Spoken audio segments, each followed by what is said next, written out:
party meet in a room hidden away beneath a tavern. Our heroes scheme to infiltrate the centennial jubilation of Rhaegorath, the Tyrant. Their mission is to find the Dracohydra's hoard and utilize the Shard of Miracles to wish for a better faraway for all farfolk.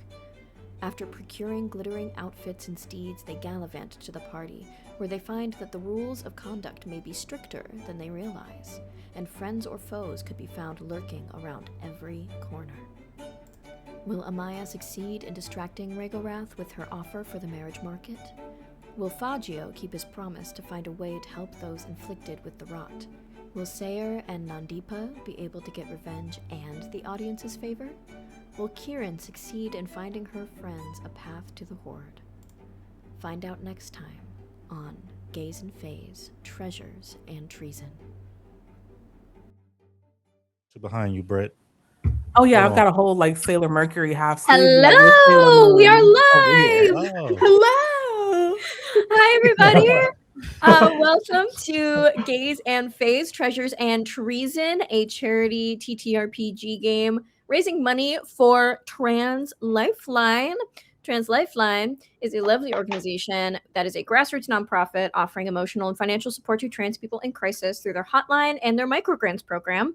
So we have a few donation incentives going on that can do +2 to a roll, bardic inspiration, naming an NPC, giving advantage or disadvantage, random magical effects, and even a surprise mimic, which I'm kind of hoping happens just for the fun of it.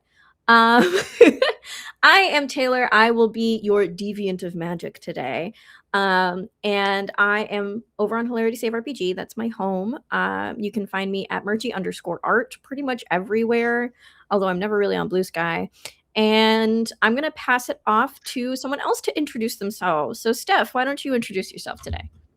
Hi, I'm Steph. I'm an actor, voice actor, stage combat enthusiast, and nerd. And you can find me on the internet at Skadaleski. And I also stream every other Sunday night Monster Hearts 2 with Punch and Roll for Initiative, where we play horny monsters who go to Bible school, and it's not about Bible school. So don't let that scare you. It's very not that. And I will pass it along to Amelia. Hi, I'm Amelia Malcolm. You can find me everywhere online at Disabled Dystopian, disabled with a Y. And I can be found right now on Hilarity Save. Coming soon, you'll be able to find me over on Bad Ideas. I'm also going to be back with Nerds with Dice in 2 weeks to finish out, to serve her wintry hunger. And more coming soon, including maybe in a couple weeks, you'll get to see what it's like when I'm in the GM seat and Taylor is my PC. But that's enough for now. As a trans woman, let's raise some money for Trans Lifeline, people. They are a great organization. They save and change lives every single day. And I'm going to popcorn it over to Blackwell. Hey y'all, how y'all doing? My name is Blackwell, your everyman in the TTRPG/D&D verse here on the interwebs, and I'm just here to show you that, hey, you can do this too. You can hop on the stream, tell a fabulous story with some fabulous people, and then you head back to your 9 to 5 the following day, or if you're like me, you got a 6:30, 7:30, 8:30 wake-up call from your residential kaiju. I'm going to pass this ball to Britt. Hi, hello. My name's Britt. Half a Dungeon Dropouts. Hello, hi. Where can you find me? Everywhere this week. I will be here today and today's Monday and Wednesday, and then I will be on Game Master Monday on Wednesday, and then I'll be on Roll D5 on Thursday. So I'm going to be a little busy butterfly this week, and you'll be able to find me all over the fucking place. Otherwise, what do I have going on? I think that's it. I have stuff on my own channel going on. We just dropped our second episode of Call of Cthulhu, our all-black table set in Bridgerton era, just dropped last Friday. We've got 2 or 3 more episodes coming out. It's a little mini series. It is so much fun. Me and Madam Ava are playing siblings, and it is amazing. And Jedi Smart Malik is our GM for that game, who is also a friend of Hilarity Save. So it's a great table. It's a lot of fun. We have Midnight Tapes that comes out once a month, which is our midnight EST horror game playing Old Gods of Appalachia. Anna from Hilarity Save is a part of that. It is also so much fun. I am everywhere. I am doing a lot of things. Call this my do too much era. You will find me everywhere. So I will pass this to Brina. Hi, howdy. My name's Sabrina, aka BBEG Brina. Anywhere you social your media, you can find me some places. A lot of places you can't see me, but I'm behind the screen doing all the producer stuff. But if you want to catch me somewhere else, you can catch me as Nordia Thornwood on the Strangers Guild Tales of Dalvern on the 26th of this month. That's right, we actually have a scheduled date. And yeah, I do also do a lot of charity streams, and you can check out my charity stream next month, most likely, for the Puerto Rican Arts Alliance. That's it. Huzzah! Huzzah! Alrighty, then let's get back into game. Last we left off, we were in a ballroom, dancing it up, supposedly having a very good time. And Kieran, we haven't checked in on you in a while. How are you doing with your little dance partner over there? Oh, good question. I think that Kieran is having a great time, and that is alarming for her. I think she's always very much mission first. And so while she's having this dance, she's going back and forth in her mind, trying to figure out like how much fun can I have without affecting the mission. Like if I fuck this up, this is going to be really bad. So I think she's having a good time, but she's also like very visibly a little bit uncomfortable. And so I think I don't remember, was she still with him when we left, or did they part? I believe they were still together. Okay, that sounds right. That sounds right. Okay, so I think Karen's next step, I think as the song comes to a close, I think she's just gonna let him know, I had a really great time, but I do have to go find some of my friends, but we're meeting later, right? Of course. Is there anyone in specific that you would like assistance discovering in the crowd? Your two friends on the stage there seem to be having quite a fun time. Oh yeah, no, they're gonna be there. They're gonna be there all night. Don't mellow. Don't crush their high. They're gonna have a good time. Just leave them there. No, my friend is over here, and I think I see her moving through the crowd, so I'm gonna go that way. But I really did have a good time. And remember, I'm at your service. And then she's going to like awkwardly turn very slowly, and her head is going to be the last thing to turn, and then she's going to awkwardly try to find Amaya right now. And I think as she's walking, she's just doing one of these, like trying to get herself together, and she's like out of sorts right now. And as you turn your head, just at the last second in the corner of your eye, you see him melt into the floor in like a dark circle of magic as these onyx feathers just kind of go out into the air. And as you look towards the dance floor, where Amaya is, or you're looking for Amaya, yes? Mm-hmm. As Amaya is walking up to the dais to see the Tyrant King himself, next to him, emerging from the floor, is Intridal.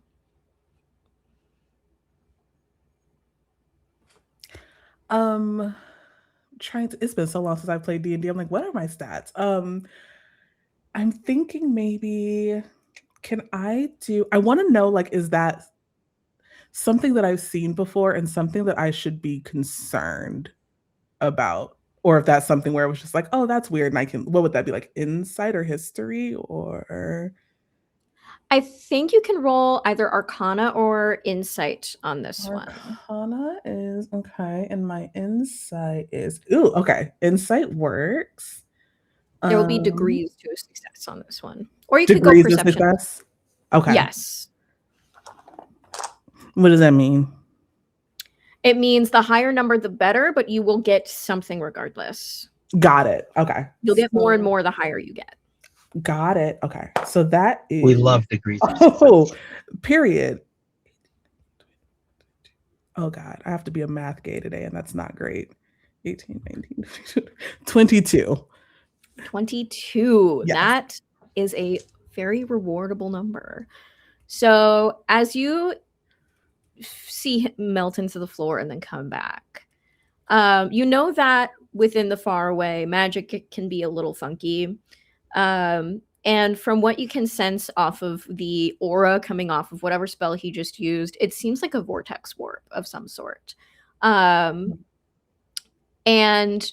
when you think about it, this man just used a vortex warp to cross a ballroom like it was nothing, like it was expendable. When you put it Which like gives that. you an idea of what this guy really is capable of. But the big thing that you notice is when he warps back, he's staring directly at you. And he leans slightly, and it looks like he's clipping through Rhaegareth. He just sways a little bit and comes back, almost barely noticeable. I think Kieran is going to pick up the pace a little bit. And then she's going to try to catch, as she's going that way, Nandipa is that way. So she's going to try and pick up the pace, but also make eye contact to let her know that something is happening and just like to be watching while they're creating chaos right now and then going to keep pushing that way. Wonderful. Do I need to roll to say that I caught that in any way, shape, or form? I feel like your head is on a swivel and that you, but Okay. I will say, why don't we roll to see if you can see if you've kept track of Kieran in the crowd? Okay. Because this is a massive ballroom. Okay. It's a ballroom blitz, so to speak. Right. Is there any way I could convince you that if I roll a high enough performance check, it means I've been able to stay focused on Kieran? That gives me more stay focused on the music while you're tracking other people. I mean, be able to do both, you know. If you want to roll performance, I will say that you are able to keep track in the crowd, but we'll see what your performance looks like during so you're going to roll at disadvantage. Okay, I'll take a disadvantage.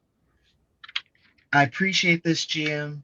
Oh, wait. Before we do a disadvantage roll, will you? I just realized, I told you it's been a long time since I played D&D. There's like things I can do. Isn't that funny? I have a list of things. I have telepathic message that I can do. So can she roll with advantage if I use telepathic message? So she'll be able to hear me, but she still has to be able to find me in the crowd, right? I will say this will either be a performance at disadvantage or a perception at advantage, whichever you would wish. I'll take the performance at disadvantage because I also wanted to change the vibe of the party up anyway.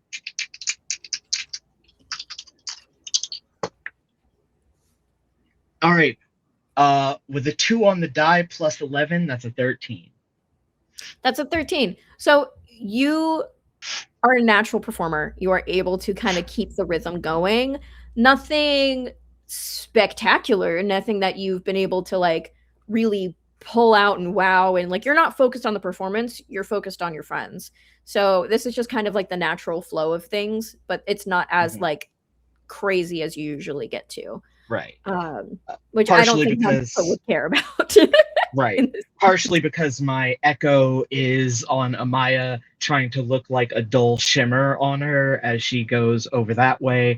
I'm keeping an eye on Kieran and Fagio, and then me and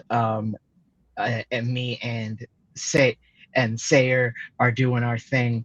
I want to see if I can.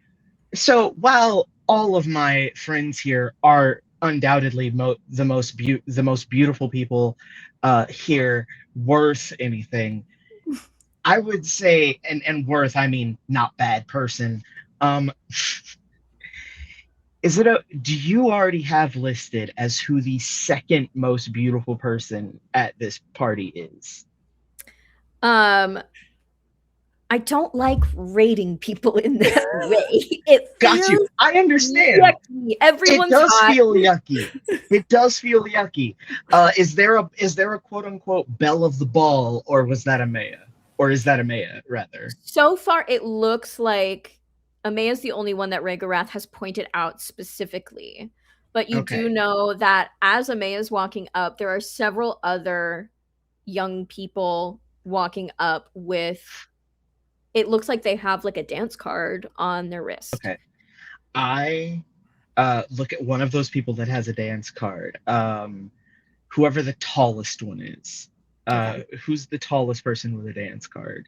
The tallest person with a dance card is a very tall, spindly built, it looks like an aquatic person.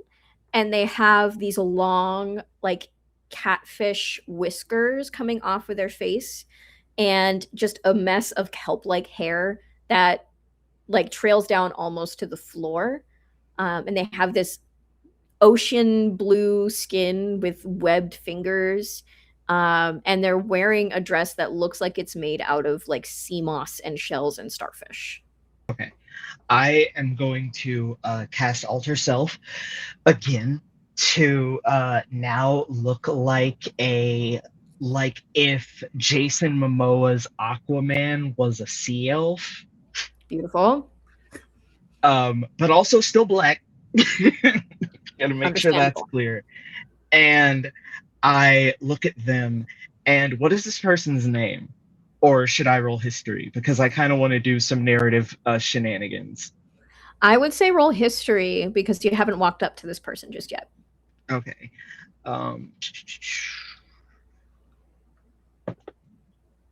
With a nat 20 on the die plus 3.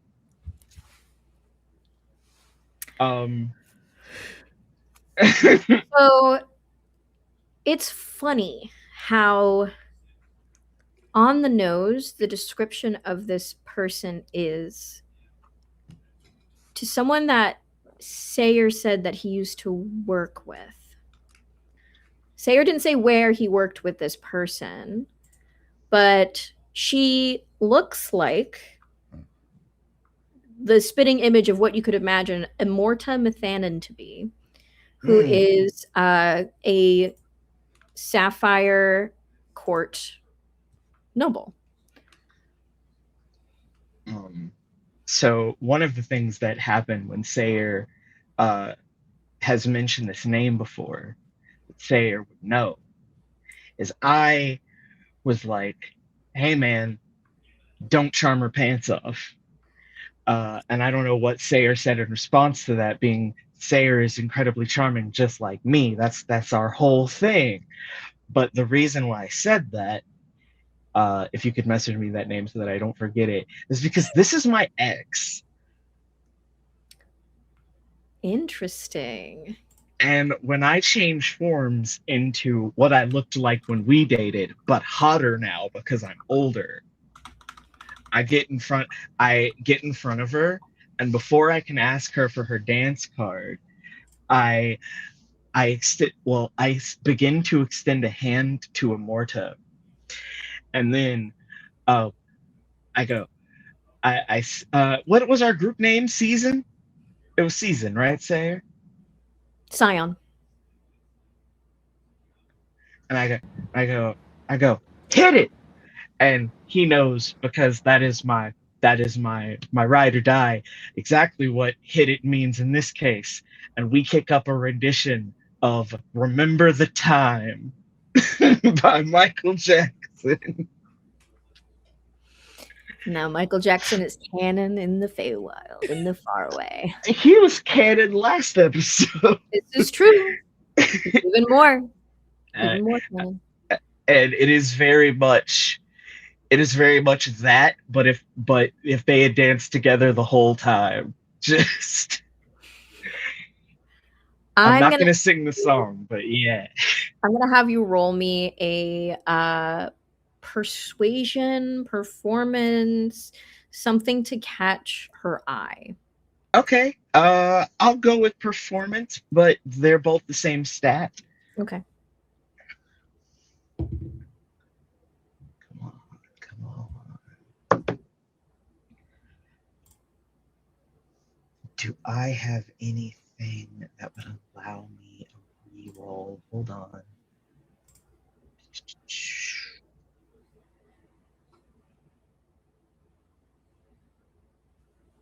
I don't, so I can't give myself advantage. So I'm just. Oh, okay. I'm gonna use. I'm gonna expend a one use of my second wind to use tactical mind. When you fail an ability check, you can expend a use of second wind. Instead of regaining HP, you roll 1d10 and add it to the result of the ability check. Where's that 1d10?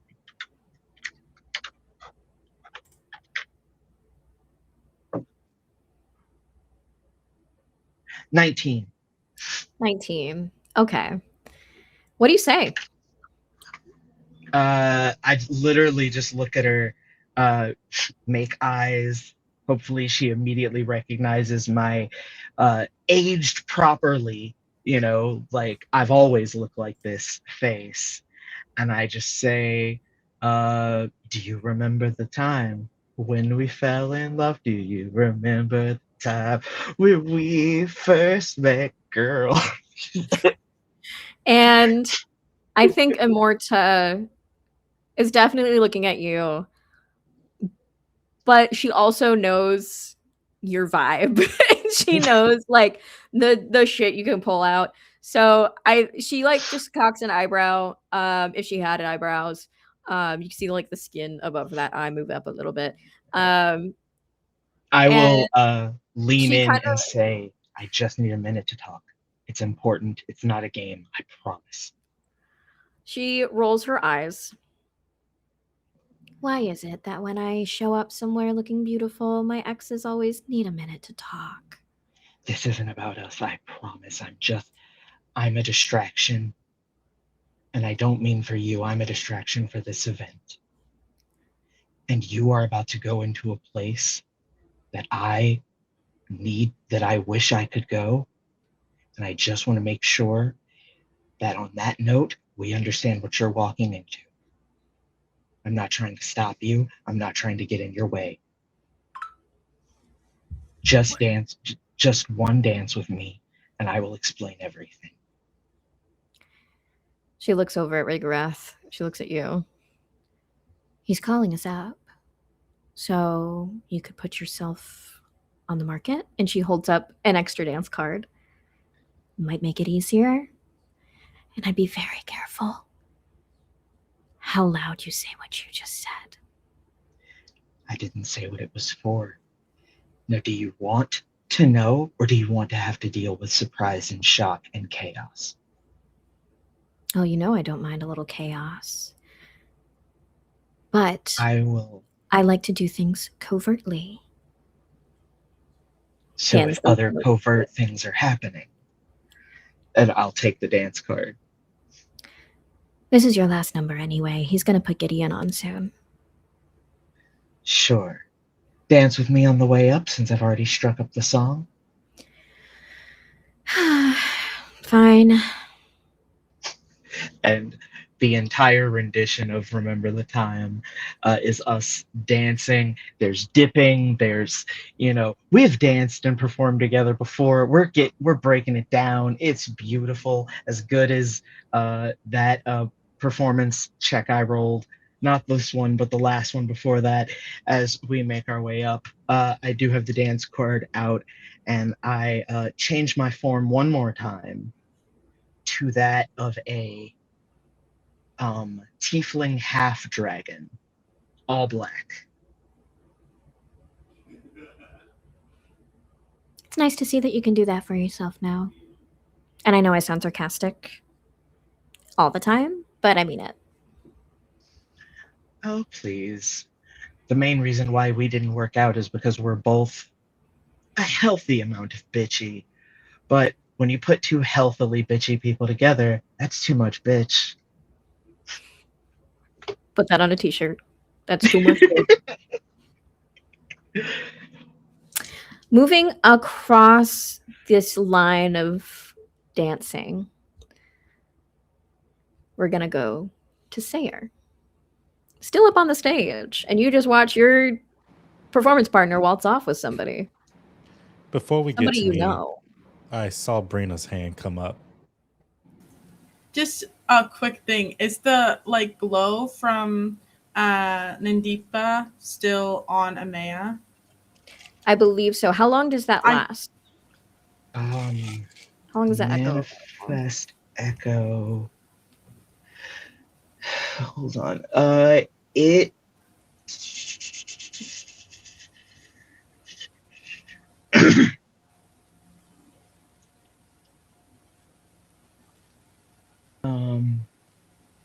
The echo lasts until it is destroyed. You dismiss it as a bonus action. You manifest another echo, or until you're incapacitated.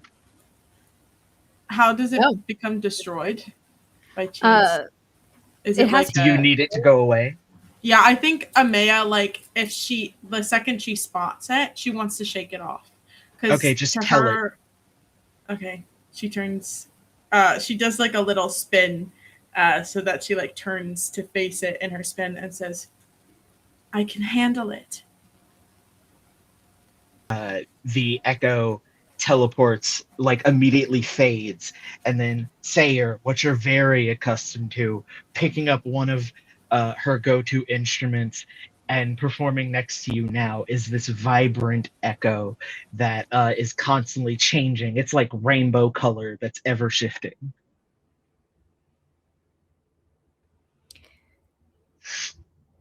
So, Sayer, you're watching Nandipa waltz away with someone both of you recognized. Why don't you roll me history?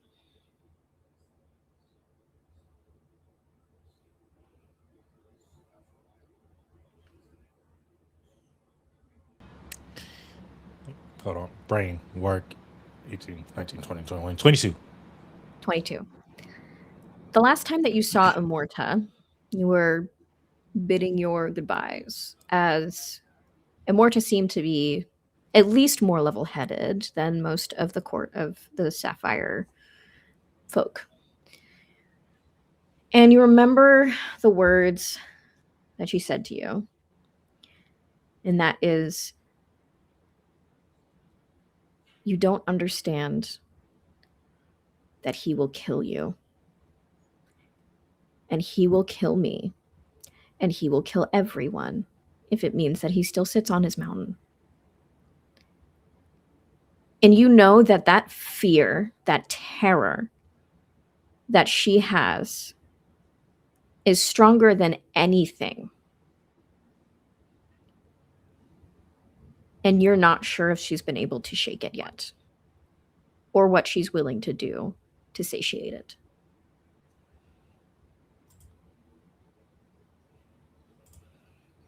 Why are my captions not working? I wonder, are they at least within 50 feet? I'd say so. Yeah, they just waltzed off. Can I use Mind Link to send her a message? Yes, you can. Yeah. I'm going to use Mind Link. And I think Sayer is just going to say, "Where are you skittering off to this time?" Skittering? That's not a very nice way of putting my elegance. Last time I saw you, you had your tail between your legs. Well, I don't have a tail, so that doesn't really work as a metaphor. But your friend wanted to talk to me, spill some secrets. You know, girl talk. Girl talk, guy talk, person talk. Have you finally chosen a different side? That depends on which side I stay alive in. And she cuts it off. And I think the moment she cuts it off, it goes from like this upbeat kind of like poppy song,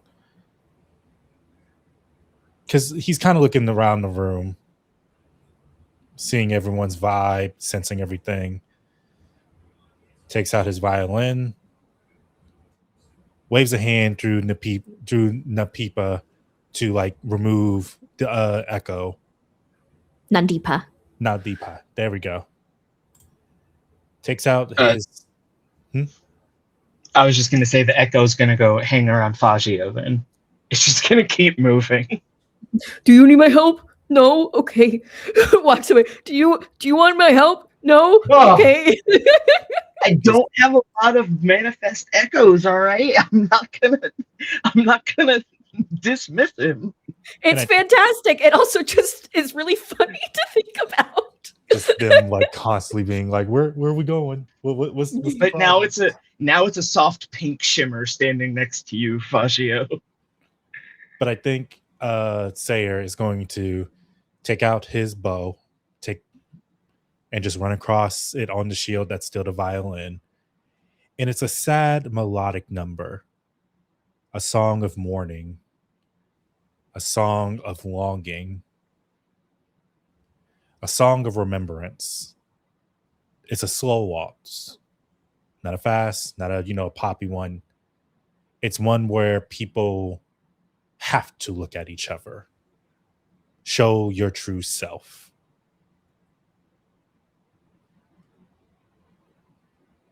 And people pair up. The spell that was originally cast to force people to dance has worn off. You can see some people go off to the balcony to have a breather away from the sweat and movement and heat of the ballroom after all of that. You see some people kissing. You see some people off in a corner. You see some people going to get a snack. You see some people far too in their cups. But you see people dance together. And I'm going to try to find. Oops, sorry, you first. No, you go ahead, because I was going to do some other stuff happening, but you first. I think I'm going to try to find Volpanen, like in the crowd, see what's going on with them. Volpanen is off to the side, up near Regorath, and is adjusting something on their son, because you can tell that Gideon will be going up soon, and they look. Give me an insight roll.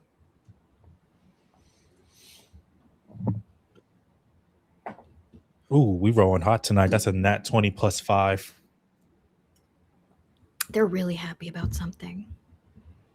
They got the face of somebody that has a secret.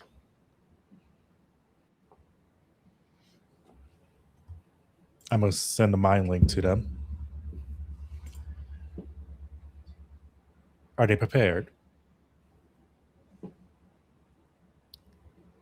Gideon? Of course he is. He's always prepared. Would you like me to make a grand entrance for them? That would be delightful. Your wish is my command. And as the melodic song kind of tapers out, he's going to take the mic that's on to the on the bottom of his sword. Thank you, ladies and gentlemen, and dames, and those who have yet to make up their mind. You have been a fabulous audience for me tonight. Now then, I was just the opening act, an appetizer, if you will. But the main course has arrived. Allow me to introduce the rising star of tonight. And let me see. I'm going to use Starry Wisp, but I'm going to use it in a very, if you'll allow it, using the divine energy to trace through the sky Gideon's full name with sparks and sparkles as it goes off like fireworks. Granted, I know that's not how Starry Wisp works, but that's the best spell I have to basically make a little pizzazz. I'll let you do it. And should I So- roll perform? No. Oop, you first. I'm gonna let you have this one because you described it so well. Gideon floats across the stage and wordlessly gives you a bow I bow as he back. pulls out his own violin. And as he starts playing, from the strings, this sparkle, like stars, like embers coming off of a fire, float into the air and across the ballroom, creating waxless candles everywhere. And you gotta hand it to this kid. He knows what he's doing. It feels like his violin is the most beautiful operatic singer that you have ever heard. And you could swear if you listened hard enough, you could hear words that it's singing. Yes.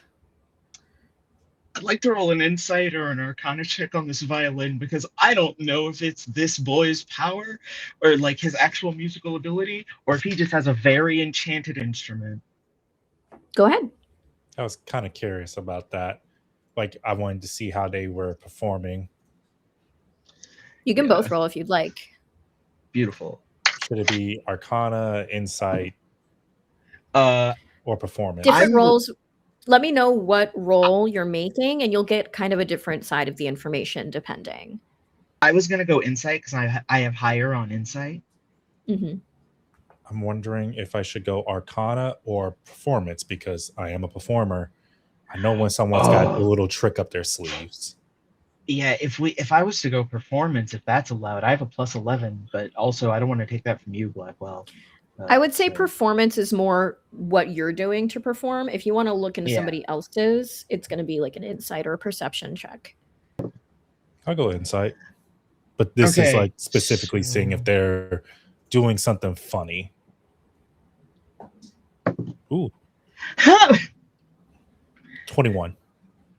Nat 20 plus 4. Beautiful. So we're going to start with Sayer. Sayer, you're up close. You just introduced him. And you can see that, of course, the physical effects are prestidigitation enchanted on his violin. But you don't see any different runes other than that on there. And as you're looking at him perform, his eyes are closed.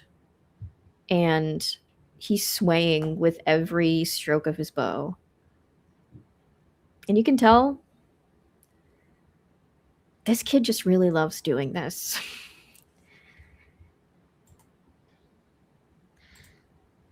And Nandipa, you look at Gideon up there and you think back to when you kind of clocked them in the ballroom.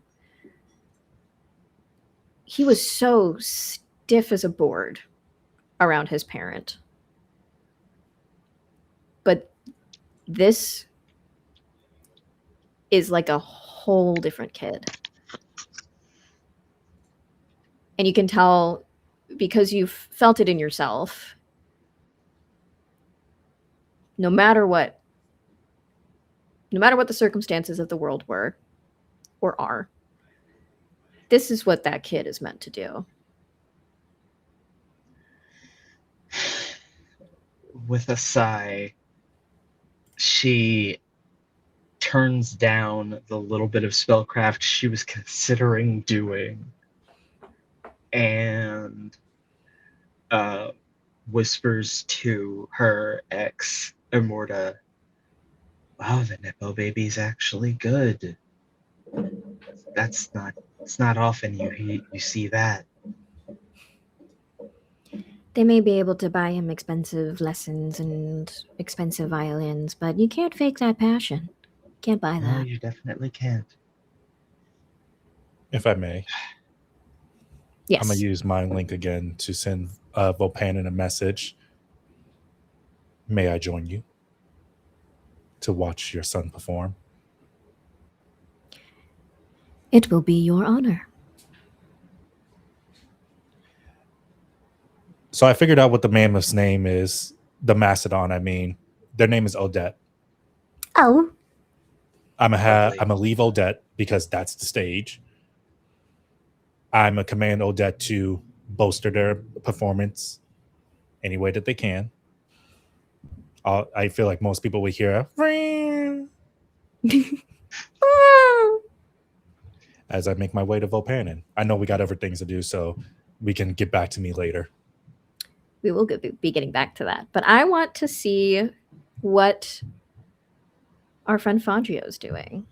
You're watching Amaya bolster herself and dismiss the protective aura that Nandipa had given her and walk up to one of the most terrifying creatures anyone has ever laid eyes on with her head held high. What would you like to do? So I think that he's so used to trying to find someone to protect, and he's scanning the room and sees that everyone is holding their own. And he keeps reminding himself that as much as he's here to protect these people, it's also his job to do the job. So I think I'm going to ask you a question. Fangio is, I assume, Fangio is relatively well known to some as a performer in the Fey pit or the Fey arena. And I imagine he maybe has has some patrons he's schmoozed with his partner at events, and maybe some that he's like given favors to. And I'm wondering if any of those people might be at this party that he could make himself known to. Give me a perception check. Cool. This is when we roll bad, guys. Yep. I'm so sorry. We took all the luck. I'm so sorry. Someone has to take the fall. I have a -1 perception. I rolled a 4. You're scanning this ballroom. He's like, I need to do this for myself. Fuck. Where am I? You're scanning this ballroom, and you are in a sea of people paired up, dancing. The lights are dim and warm, and these sparkles are floating throughout the air and reflecting off your shield. And you get this head rush and this dizziness that only being alone in a crowded room can give you.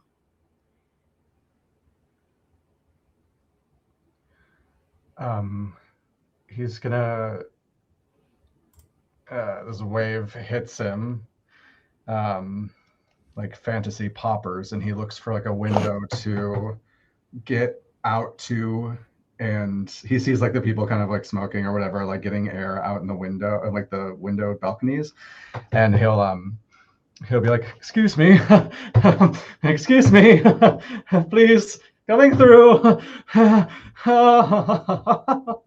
And then push his way through. You burst out onto the balcony, and the cool night air hits you, and it's like that feeling of your brain being scrubbed clean a little bit. You take some deep breaths. The stars are out. It's beautiful. And you're facing south. And you remember Aurelius saying what he and his partner were out to do that night. Yeah. As you see lights along the southern wall. From where you're standing, maybe about 2,000 strong. And have alarms been raised yet? Not yet.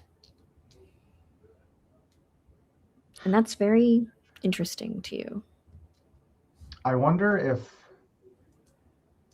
we could cause a scene. So I wonder if Fagio sees that and puts two and two together, and he's like, they're supposed to be the distraction. They need to get Ragorath out. That's the plan, right? So stick to the plan. So I think Fagio will take a deep breath. He will work on his face in the mirror shield for a second, look as surprised and concerned as possible. And then he's going to use thaumaturgy. I would like to make a mix of different spell effects with thaumaturgy and druidcraft to kind of in a row to kind of make a little tremor in the building a little bit, and then make a light flash, and then I think at the end he'll use thaumaturgy on his voice, and he'll just put his head back into the ballroom and point and be like, they're attacking the south wall! Everyone, come out and see! Oh my gods! Roll me a performance. I'm rolling a different die. Baby. Baby, come back. Damn it! 15. Not bad. Yeah. You see the guards wait, immediately. wait. Oh, I'm so sorry. Wait, I think thaumaturgy has an effect that I have advantage when I do don't it? Wait.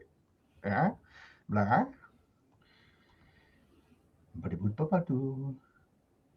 No. What was I looking at? Am I crazy? Oh. For the duration, you have advantage on charisma. Oh, and intimidation checks. Damn. Can Never our mind. GM be nice and it sounds so convincing? With the spectacle, I'll give you advantage. Yes. Thank you. You're welcome. Thank you, benevolent GM. Remember this later when you won't like me so much. Don't ever say Okay. I didn't give you anything.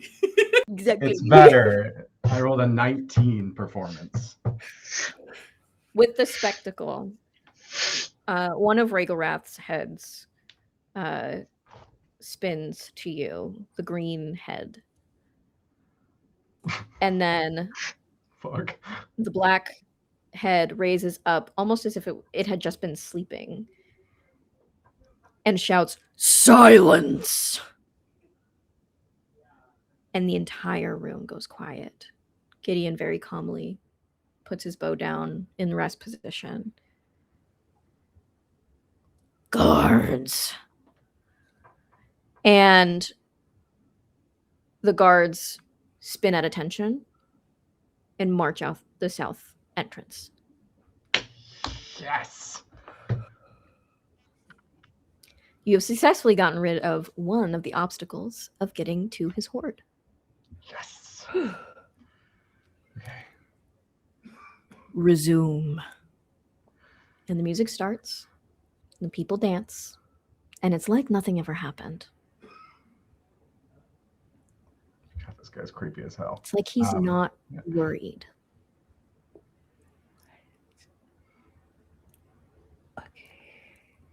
On the balcony, you feel a little tap on your shoulder. No. Hello. Oh, I'm sorry. I didn't mean to scare you. Who is this person? I'm Freya, and she extends a hand, and you see probably the most classic looking little witch in your life. She's got such a cute, wide brimmed, pointed hat, a dark gown that looks like it's embroidered with stars and starlight, and these beautiful dark lace gloves that go all the way up to the shoulders. And she's got this chocolate brown hair that waves down to her hips, and a cute little smattering of freckles that look like constellations. I know someone. You remind me of someone. Hi. Do I know you? Oh, do you? And she opens a book, flips through it. Ha! Oops. No, not yet. I'm so sorry. It's nice to meet you regardless. My name is Freya, and well, I got my times mixed up, so this is a predicament. But hi, Faggio.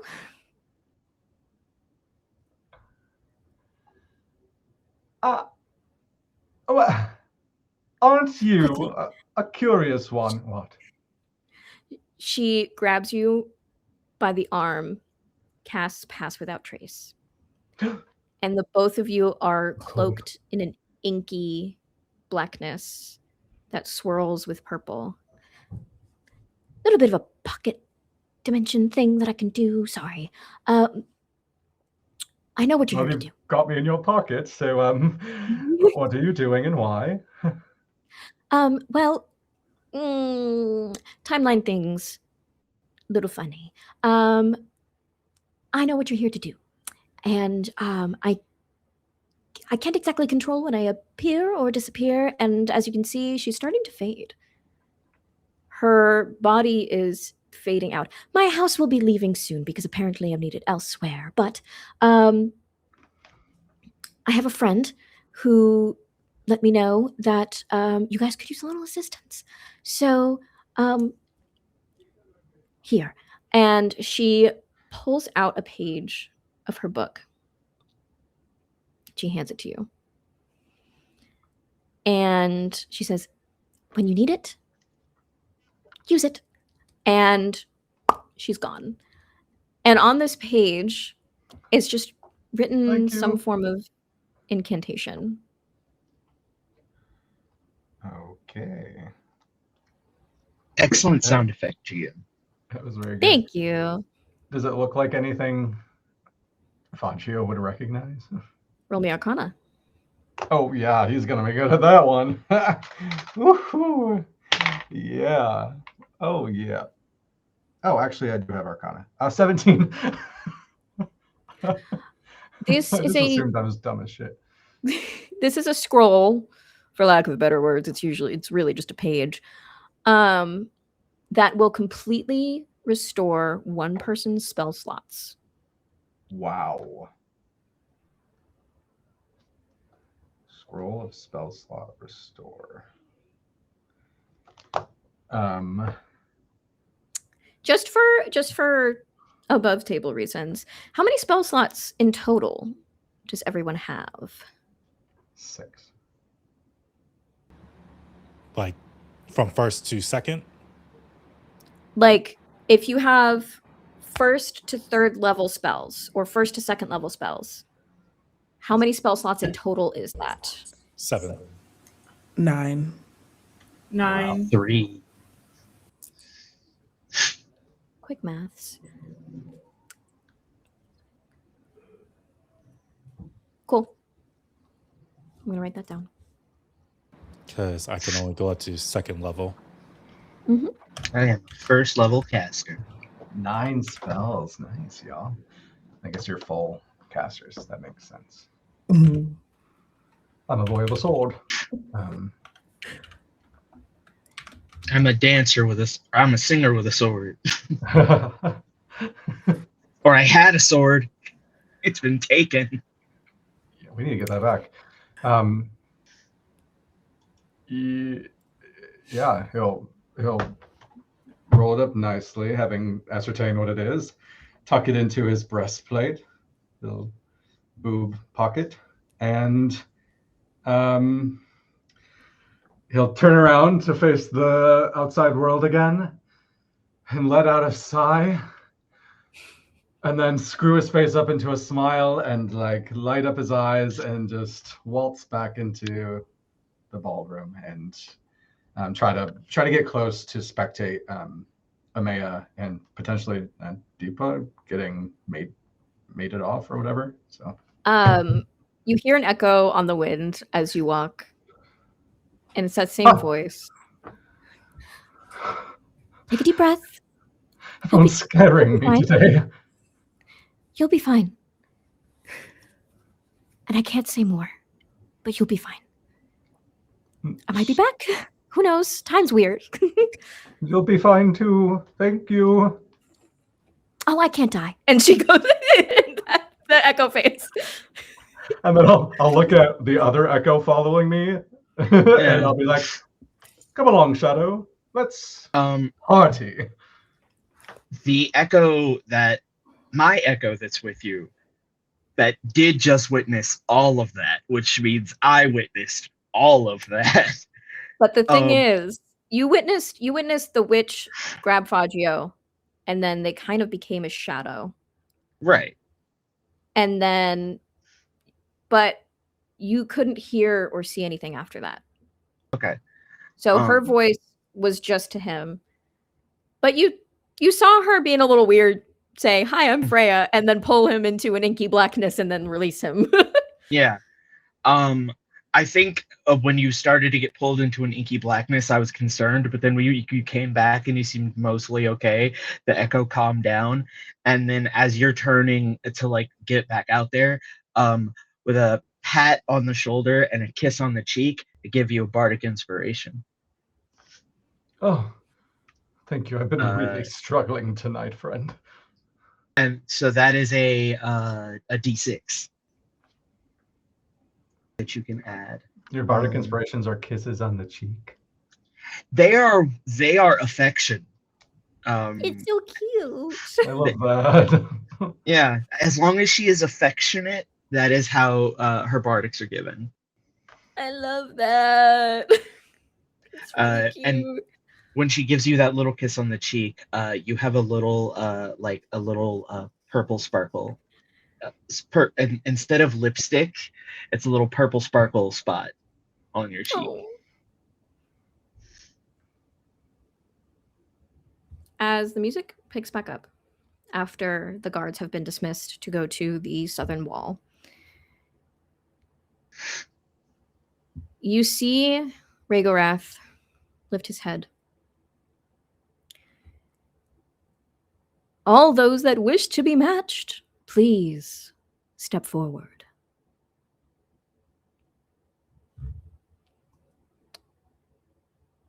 And he looks at Nandipa stepping forward.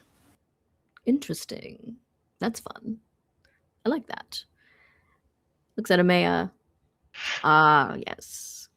Perfect. He scans the crowd.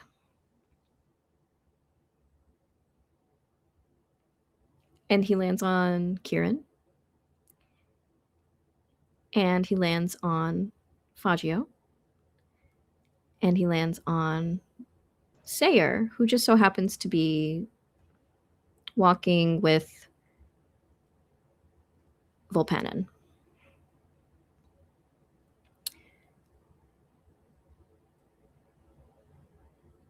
Well, if that's all, I suppose, let's get started. And he snaps. And Gideon was probably given a cue before this and plays a lilty, upbeat tune. And everyone in the crowd, almost like they already know what to do, backs up, leaving 6 people up at the front. 2 of them being Amaya and Nandipa, another one being Amorta. Another one is a woman in a pale white gown, pale white hair, pale skin, basically like all the color's been sucked out of this girl. She stands at like 3 feet tall, and she has these cute little moth wings on her back and cute little antennas, little moth antennas curling in front of her head. And then there is a very tall Triton man with dark, like almost bottom of the ocean blue locks going down his back that are cuffed with what looks like bits of coral. He stands 6'5", built like a brick shit house, did not wear a shirt to this function. And his garments are made of this beautiful silver spun netting over a beautiful like coral pink kind of wrap around his waist.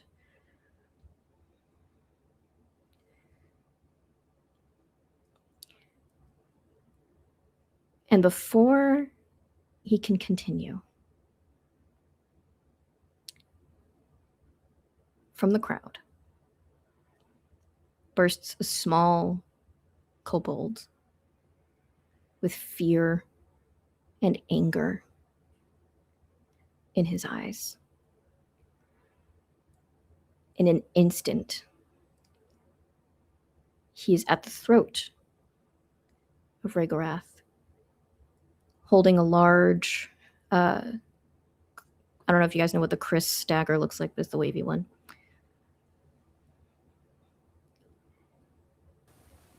And he's screaming, "How could you do this?" Amaya cast command on him, on the kobold. What's the save? 14. Wait, sorry. Wrong one. Yeah, wisdom 14. He rolled an 8. What do you command him to do? Freeze. And his hand stops. He Amaya. falls to the ground. And you see Regorath didn't even flinch. And he goes, "Oh, you're going to wish that killed me." Amaya walks forward and puts a hand on the kobold and says, "Would you really waste your time on him?" "You're a sweet girl. Who says time would be wasted?" And from his throat, the black dragon's throat, the red dragon's been talking to you. A very concentrated stream of acid strikes this kobold, and it melts under your hands, leaving only the dagger. See? No time wasted at all. Don't Cast fret. moment to think. There you go. Time stops. Does this dagger look like a dragon slaying like tool? It looks like something that anyone could pick up at a nearby Just a market. random dagger slay. Roll me Okay. perception. Okay. Oh, not good. 7. Through the unfortunate viscera that is in front of you, you see clothing left behind. This was not a warrior. There are specific like textiles that different courts will have, and you can tell that this came from somebody not well off in the Red Court. I think Amaya uses her moment to think instead of like taking an action. She allows herself to cry, takes a handkerchief out, wipes it off, and then allows time to start again. And that smug smile unfreezes. No time wasted at all. That was quite the impressive feat. Do you think you could teach me?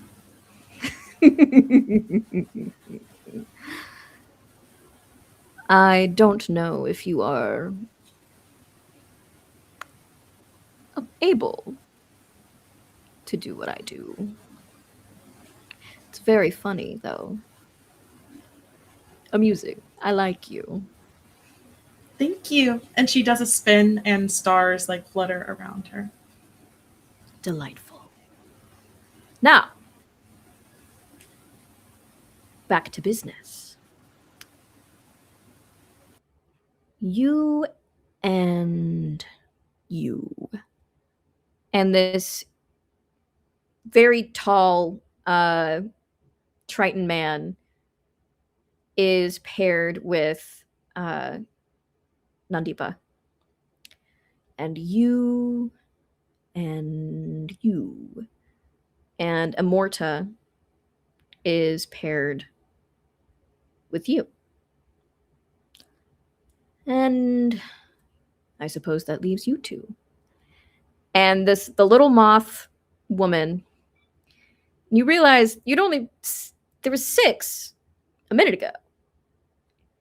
And shorter and smaller than the moth woman is a small mouse folk who stands at 1 foot, and he has the regalia of a warrior with a large button for a shield on his back and a rapier.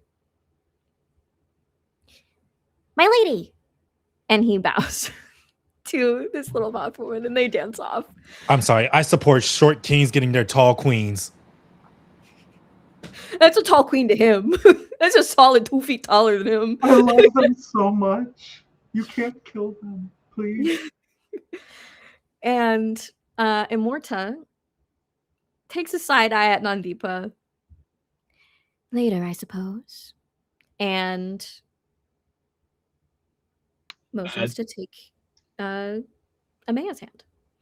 What would you like to do, Nandipa, as this very tall Triton man is coming up to greet you?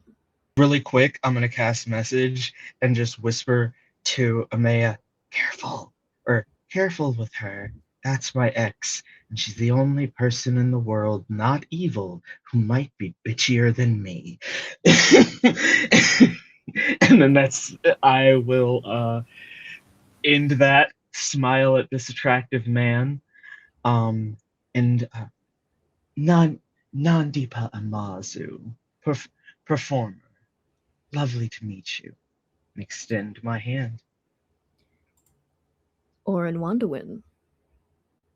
My mother put me up to this. Pleasure to meet you. I'll try to make it a good evening at the very least. Well, I hope so. I would be interested in a question once we're slightly less presented, I suppose. I'm intrigued. And you two dance off for a little bit, and we're going to go to Amaya.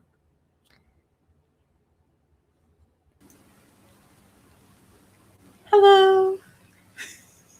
Well, it looks like I've gotten the lucky draw. My name is Morta. It's nice to meet you. You're very pretty. Why, thank you. Curled my whiskers for this occasion. Get it? She's a catfish.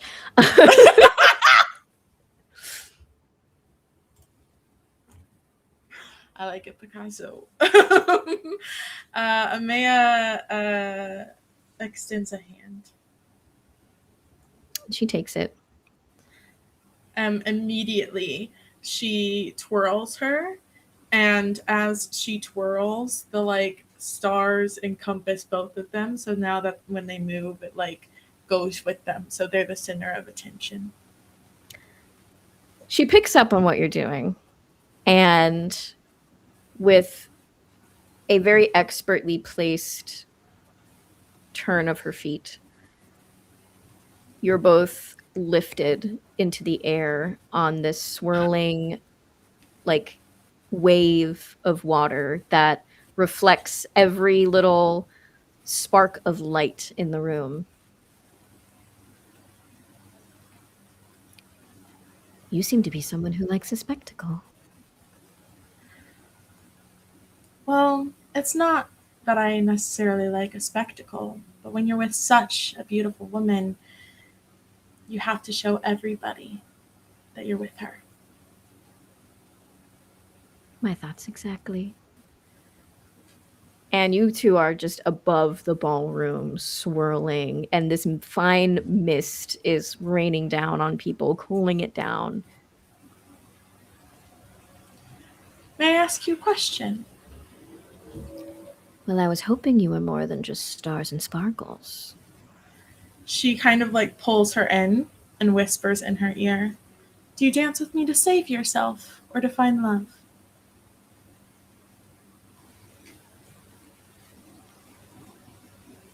Love is a luxury that I do not have. Self-preservation is a good characteristic to have. In the wild, alone. That's not where we are, my dear. You would be very surprised how wild and alone it can feel next to him. She glances back. So you bow down to him. I do not have the power to do otherwise. I think we all have choice. But I do not judge you for yours. For the first time, her silky smooth demeanor kind of catches in her throat. My family is in very high standing with him. And you know what they say? The bigger they are, the harder they fall. I'm trying to keep us from falling. I understand. And she kind of like tilts her head back at the ashes. Everybody makes sacrifice.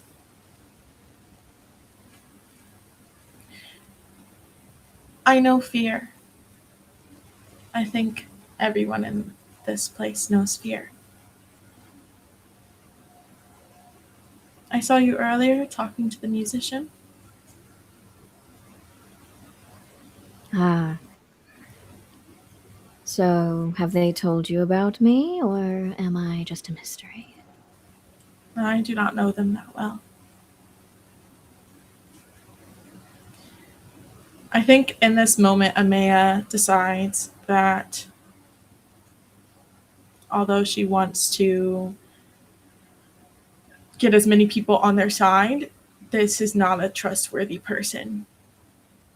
And so she puts her hand on her chin and she says, "I do not dance out of fear, I dance for love.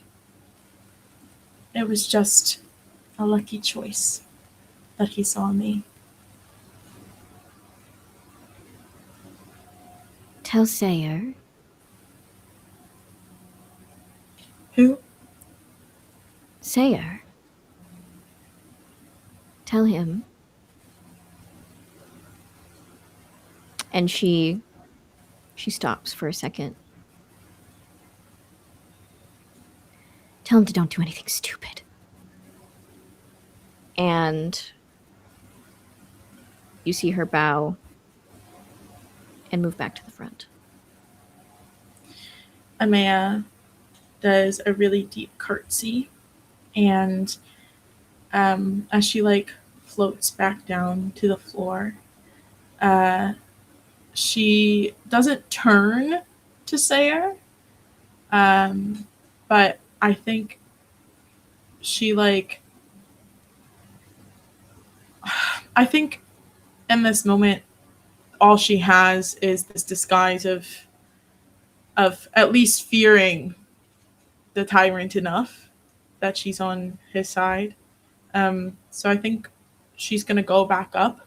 But I think if Sayer is still watching, and if anyone's still watching Amaya, they do see more like brightly that she's burning again. I'm gonna send a mind link if we're at least 50 feet. Absolutely. What's going on, girly pop? Something's going on. Your friend told me to tell you not to do anything stupid. A little late for that. I'm a little prone to do stupid things. Do you know what Nandipa said to her?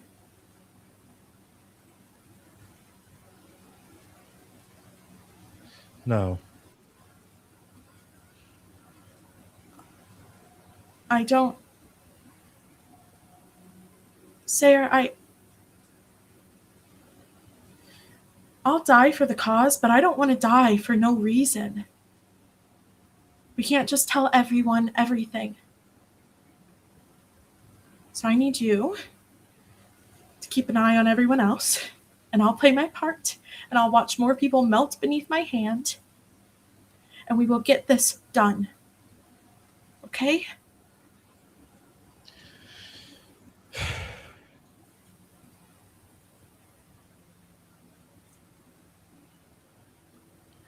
Death, unfortunately, is something that we're going to have to grip ourselves with, be familiar with. I know death. I've seen it, and that is what I'm trying to stop. I understand. I do. Never But said you didn't. if she goes and she ruins this for us, then that kobold died for no reason. Everyone out there who has fought this fight by us has died for no reason. Don't And let that's it why keep we're here. happening. That's why we're here. But remember, girly pop, we can only control ourselves in this moment. We have a mission. You do your job, I'm doing mine. We look out for each other. We do. As So- far as our interesting friend, I'll deal with her. I got other plans I gotta enact first. Keep your wits about you. Death is a hard thing to see. Death is a hard thing to even conceptualize, that this person was just next to you, just spoke to you, just hugged you, just loved you. But we keep their memories alive inside of ourselves.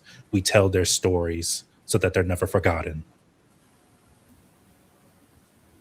Isn't that what the moons and stars do for us? Reminders of what have passed and what are to come. Don't speak of her stories. You don't know them.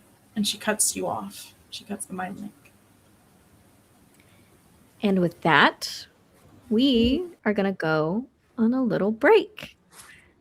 So, Nick, you can take us out. We'll be back in 10 minutes.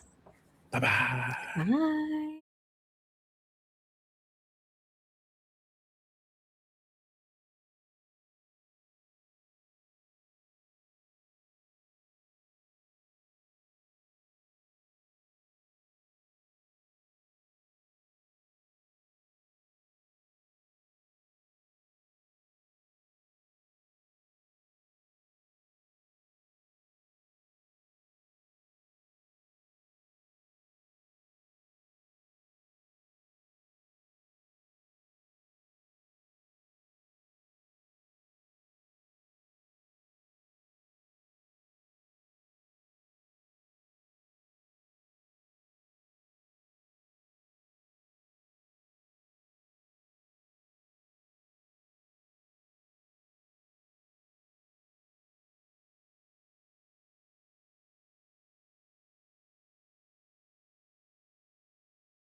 Hello, everybody. Hello.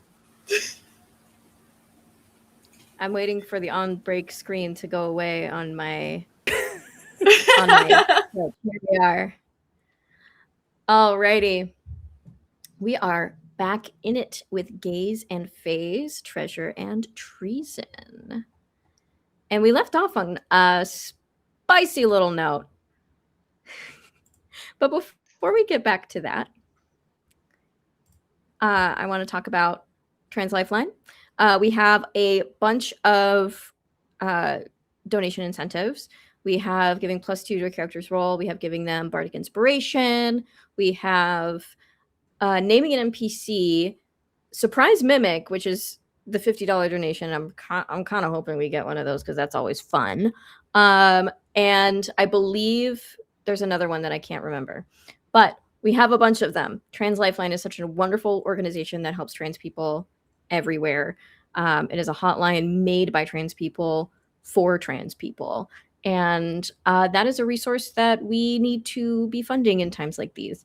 So please check out the Tiltify.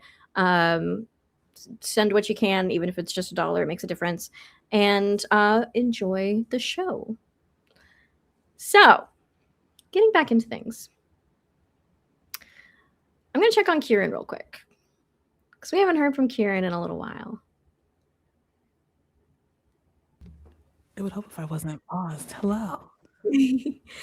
We last saw you clocking something interesting when it came to the way that Entridal was able to interact with the body of Rigorath. Yes.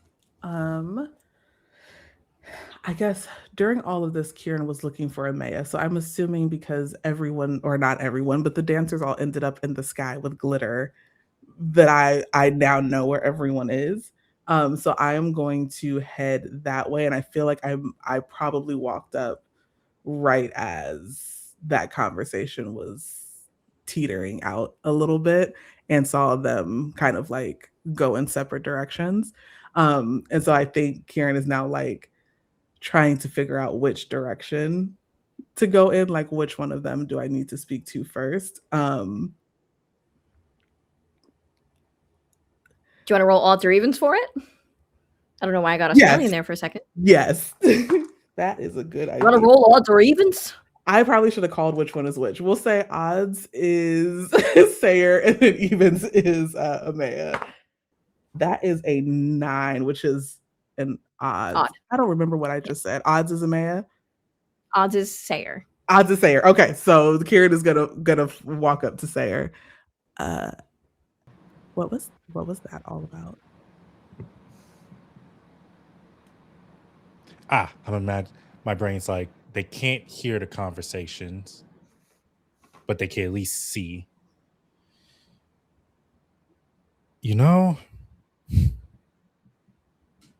some of us are used to this. And that's when I'm going to use Mind Link on you. Oh, okay. With Mind Link, I can talk back. Mm-hmm. Okay. As long as I give you the permission to, which Okay. most people, which 9 times out of 10, blanket statement, it's always a back and forth conversation. Used to what? Death. People dying in front of you. People being riled up for a cause, making irrational decisions.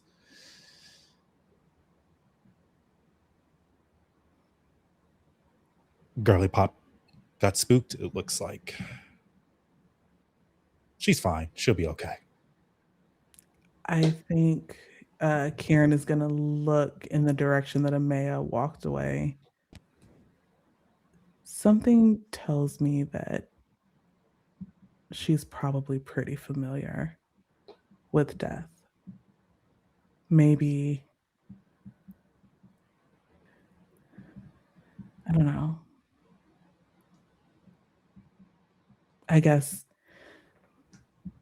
it's different sometimes when you're close to something and you're almost there, but not quite. And that frustration, underneath because you feel like if you could just cross over the threshold, it'll be exactly what it's supposed to be. Have you ever felt that way? You see Sayer dip their glasses down. You see that galaxy going through their eyes. I'm a Kalistar. I've been severed from dreams. I was born of stardust and light.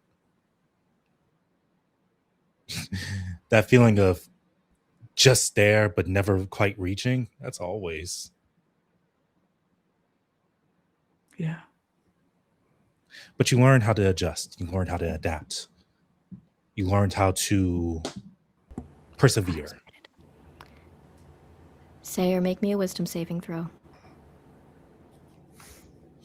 Hold on, wisdom? But why? Yep. DC 15. 18. Someone just tried to probe deeper and to detect thoughts in your brain. Can't I triangulate that? Like, if it fails, isn't there like something where detect thoughts allows me to say who was doing it? Believe The so? target. So I'm looking at the 2024 rules on that. On a successful save, the spell ends. Either way, the target knows that you are probing into its mind. Until you shift your attention away from the target's mind, the target can take an action on its turn to make an intelligence check against your spell DC, ending the spell on a success. So you can make a intelligence check to see if you can pinpoint who was just casting that on you. Cool. I'm going to use a bardic on myself if I can. How do you bardic yourself? Paint me a word picture. I think as he's talking to Kieran, there's a moment when he feels that moment like someone's trying to go into their head. There's a chorus note, almost like a call and response that they make in their mind, reaching out to whoever was just trying to get into their soul.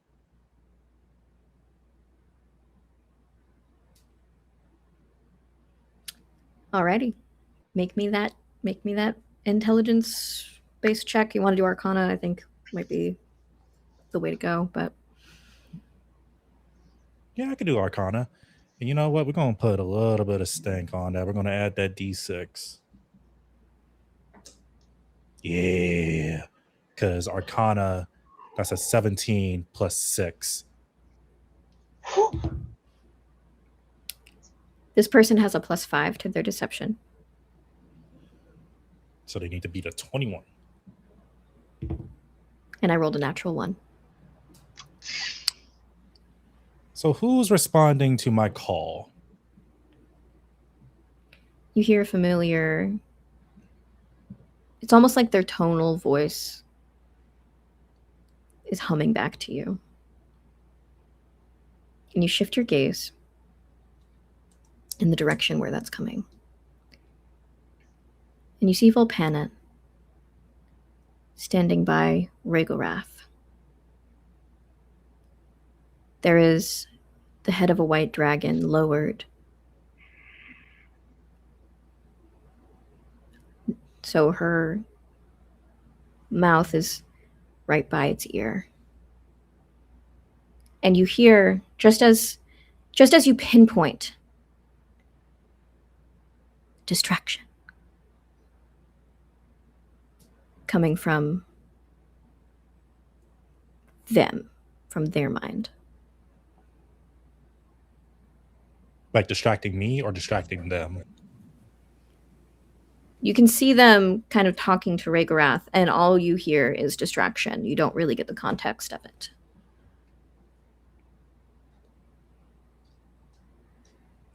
I think that cuts. But Mhm.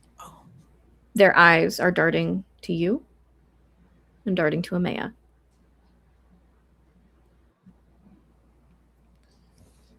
Y'all remember that stealth check I had you make last game? No.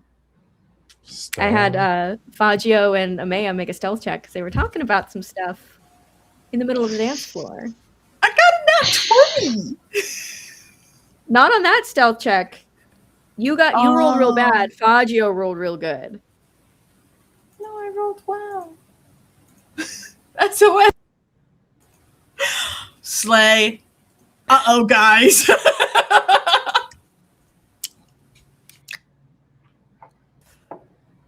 Okay. Oops.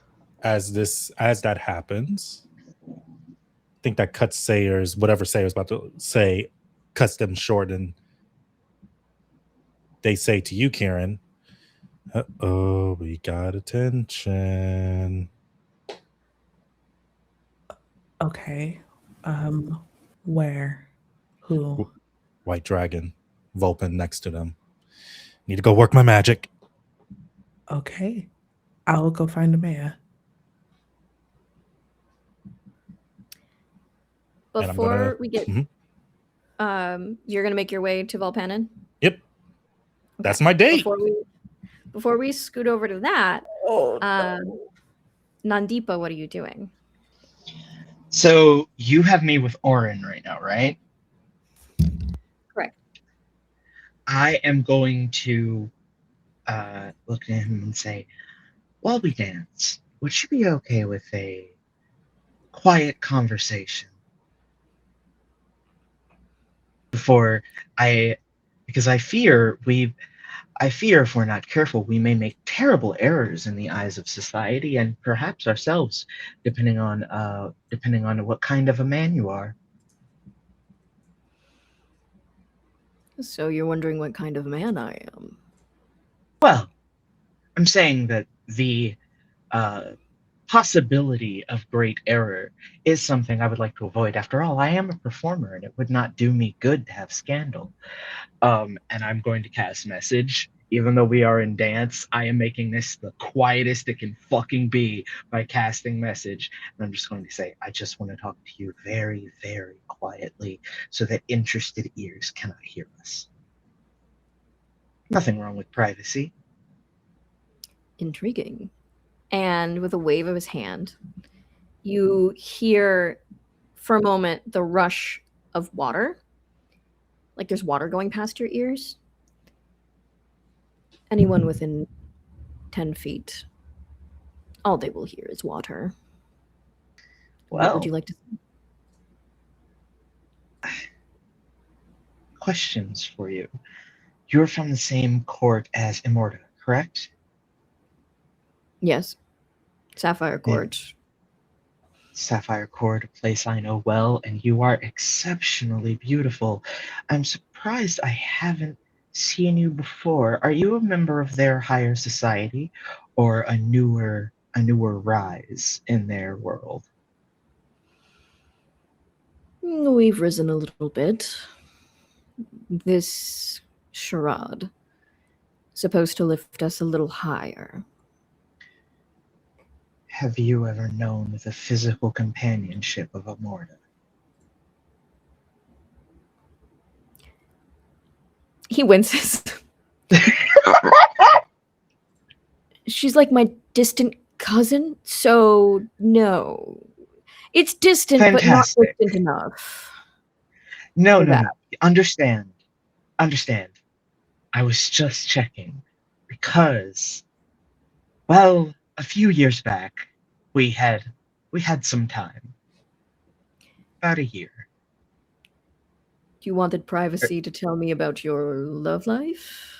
I wanted privacy to make sure that we had not bedded the same person, or that the knowledge of that close connection would not bother you.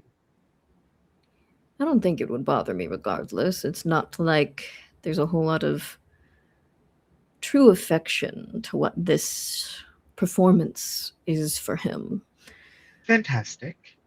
Now that we have the genuine questions out of the way, we can go back to the surface level, to the show.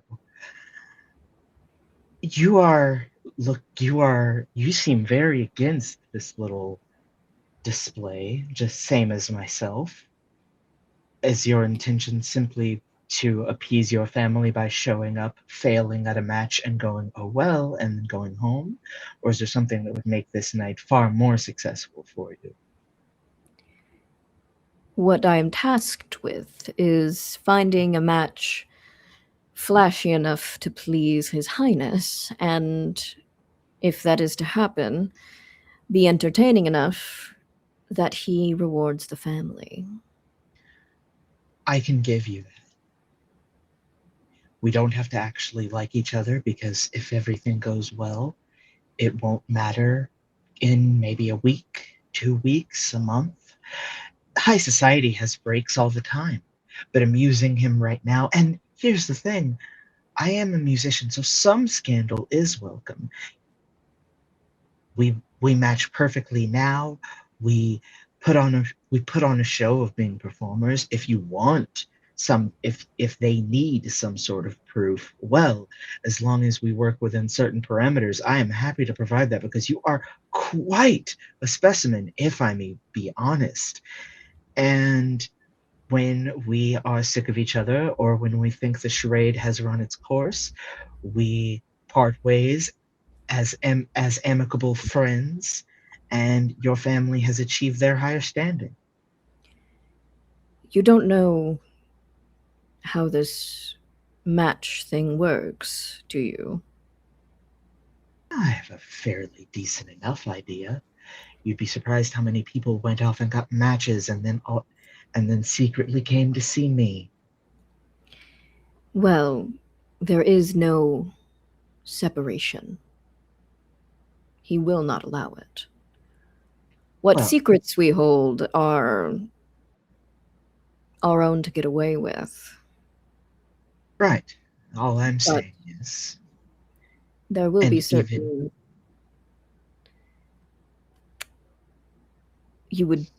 we would have to be married, and that does not end, and there's an endless performance in court that comes with that. I will say it, I will whisper even in message, even with this water barrier, all of it. And I'll say to him, I will be the ideal performer until gods or forces of the Fey courts willing, the performance doesn't have to continue. I just need you to help me, helping you, and by letting the two of us put on a very pleasing show. Our And if the intentions performance are the never same. ends, Darling, I'm a musician. My performances never end, regardless. Also, and I will say to him, it's better to have someone whose problems are known rather than unknown, so that their problems don't become yours. And breaking my, or looking at him, and I'll simply say, "Do you understand what I'm insinuating?" his face goes pale as he looks around, twirls his hand, and it's not just the sound of water anymore. You are encased in a globe. Be very careful what you do. And he moves this sparkling netting aside. And under the scars, under his pecs, is a crawling spiderweb of purple. I move my one shoulder of my outfit, and I bring down the altar for just a moment, and you can see my purple.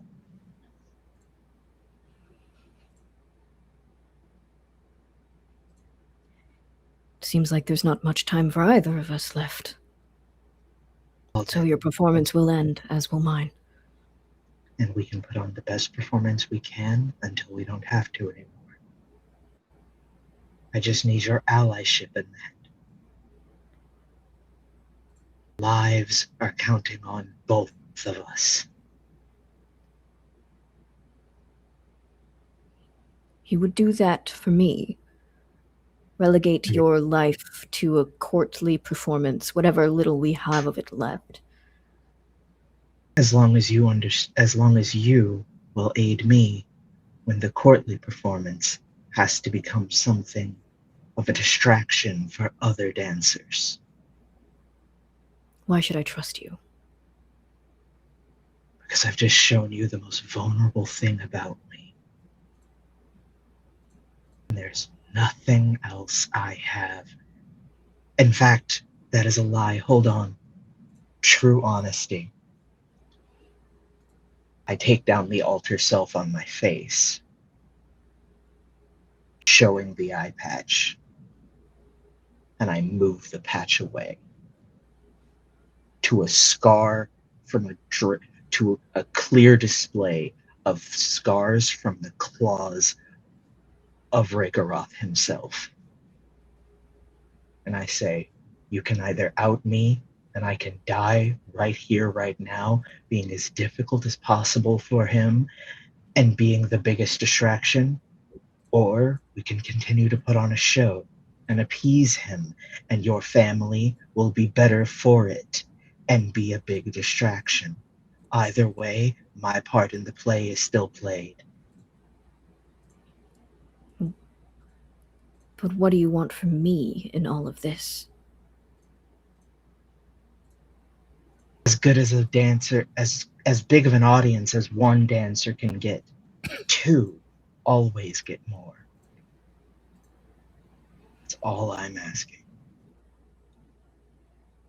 Is that since we both have to put on a show, we may as well put our showmanship together. All right. And you see him compose himself, replace the netting that goes across. I compose myself. I put my patch back down. I put the disguise back up, and I say, when we come out of this, we're going to make this globe glisten like stars, and two people who are already afflicted are going to kiss because we cannot afflict each other worse, and he is going to love it. The people Okay. and the people who have more sunrises to see than us are going to move as they already know how. Whether that be the other matches or other things, I cannot tell you. Just trust me. Okay. Besides, we have nothing left to lose.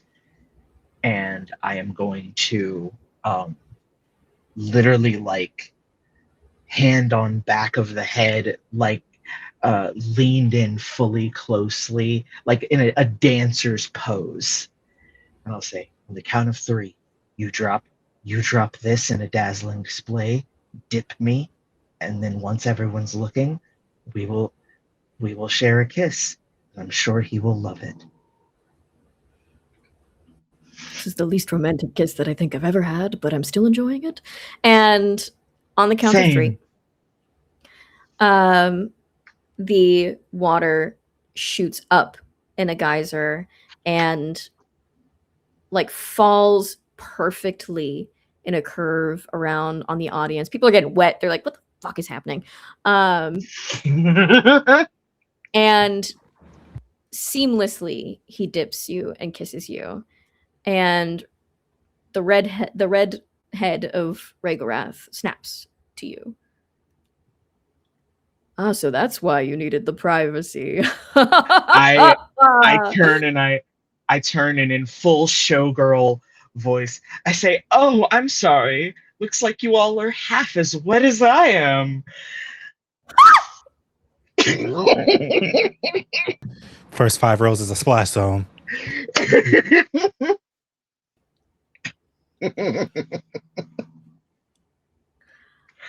And then I say, "What can I say? I have a thing for people who know how to deal with a flowing current." And as the audience is staring at you, as Rhaegaroth looks amused as he stares at you, we're going to go to Fagio. Fagio, you were warned of several things coming into this ballroom. That there are friends and foes around every corner. That there are pixies for cameras. And that the guard is always on edge. You've gotten rid of one. What would you like to do?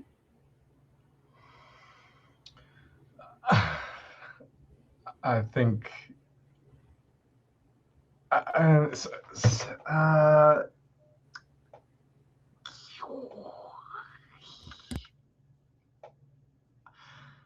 Kieran is like. I can't remember. Kieran, did you? Because Amaya and Nandipa are disposed. Kieran, are you just up in the front, kind of providing support in case? You're muted. Okay. Double mute. Double muted. I am walking. I think I just finished talking to Sayer and I was going to head over to where Amaya is. So I guess I'm still kind of like in the crowd a little bit. Cool. I would love to link up with Kieran while you're making that cross, because you're the one that's you're like taskmaster of the group. So it's like a kind of a lost puppy a little bit too, just kind of like he knows there's pixies to deal with before we can really like do any kind of sneaking. So I think he'll kind of try to sidle up to you and just be like, pixies. I think Oh, shoot, pixies. Do you hear that? I feel like Kieran has been off her game for the last like hour after the dance and the back and forth with Amaya and Sayer. And so when he says pixies, it's a full like pixies. Snap out of it. Yeah. Pixies, yeah. Follow me. I'm heading to Amaya. We can walk and talk. I think there's too many people here for us to talk here. So let's walk this way. Can I give you just like a little? Is everyone just kind of watching this like date happen? They are like Mumbling? they see Rhaegorath is enraptured with it. Like 3 out of the 5 heads are staring at this. The black dragon is back to sleep, and the white dragon is still kind of speaking with Our Volpanen. slippery fox. Yes. So 3 of the 5 heads are staring and just enraptured. And so everyone sees that happen and they know they have to look too. So everyone in the crowd is staring up at this spectacle. Okay. Clapping, going, hurrah! Okay. Yeah, maybe if you want to continue to Amaya, maybe we can. Oh, that was so good. Excuse me. That was the cutest thing I've ever seen. As we're just like, I do want to through. point out Amaya is heading back towards Tyrant because she finished her dance. So if anyone wants to stop her, because she doesn't have the information though. Yeah, maybe we can try to. That's what's kind of giving us a little motivation. Yes, absolutely. Try to like grab her before then. I feel like this is the perfect time for like a regroup. Yeah.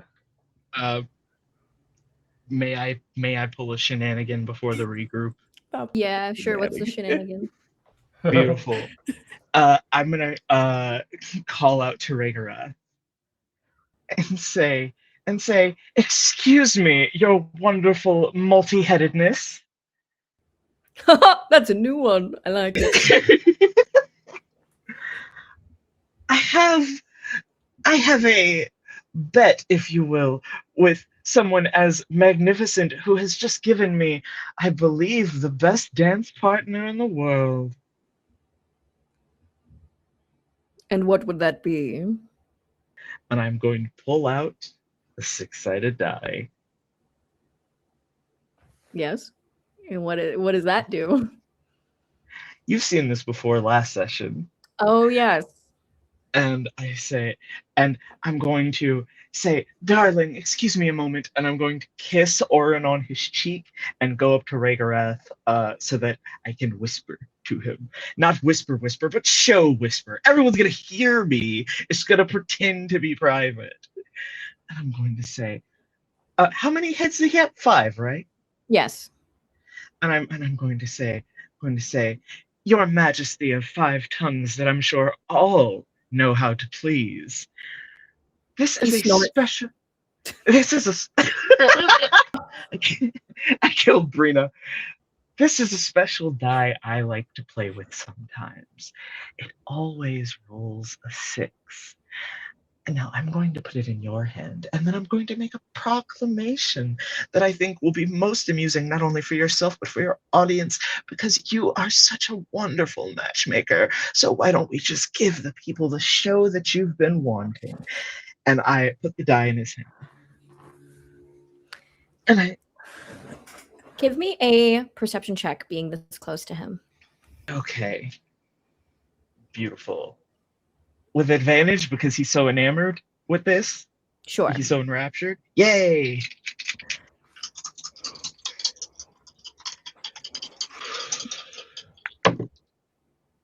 That's a net 20! With a plus 3. You have rolled 3 tonight. You're on fire. Somebody's going to first die time tonight. For the first time, this was the first nat 20 that wasn't on the Abria Mage Hand die. This is on the Mystic Mountain Gaming. So your nose to face with this dragon. Faces. The center head, which you are speaking to, which seems to be the one that speaks most often, is the red one. And you don't feel, when he snorts, you don't feel anything come off of his body. And as you look a little closer, just for a second, you can see the throne behind him. And then he becomes completely, what is it called? Opaque? Opaque. Nice. Is he able to pick up the die? His hand reaches down and he picks it up. But you can see that it sinks a little into his hand as he is doing so. I am going to say, let the show begin. I do like a show. Why you're perfect? Okay, so I'm trying to make a play on Penta for 5. But I can't think of an actual word. Perfect pentagonalness. Yes. Why your perfect pentagon of draconic majesty? While he is so perfect, I don't know. Should we get married right now? Right here and now in front of everyone? Or should we take some time? You know what? How about this? On a 1, roll that die, and if it rolls an odd number, we will take a little bit more time. Take a little bit more time. Maybe go home, meet the families and such, and then later we will come back, perhaps next year or the next time you throw the party, and we will be married. We'll be wed there. But on an even number, you can slide. Your wonderfulness can slide a perfect pentagram symbol of your greatness over to this man of my dreams. And he can slip it onto my finger in front of everyone to know who the greatest matchmaker in all the Fae and every other realm around, above, and below truly is. What do you say? I see I have 8 of your eyes, but do I have all 10?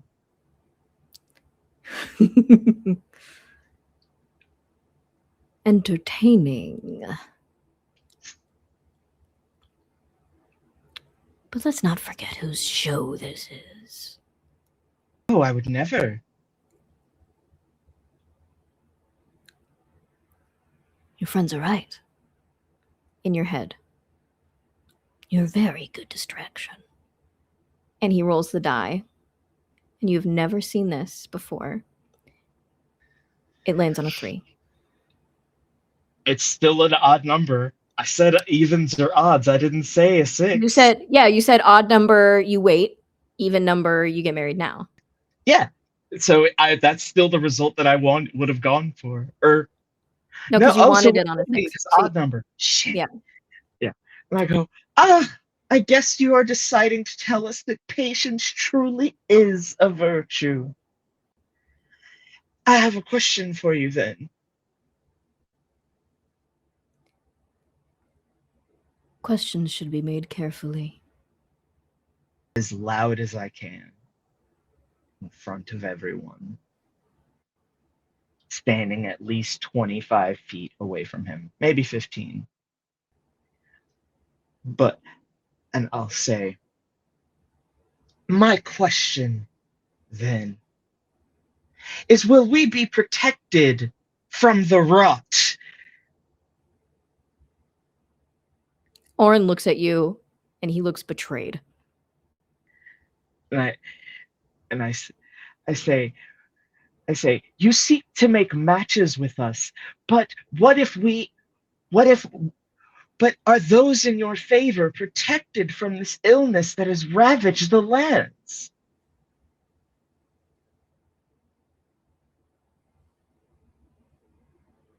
Do mages that carry your power not have the ability to cure us?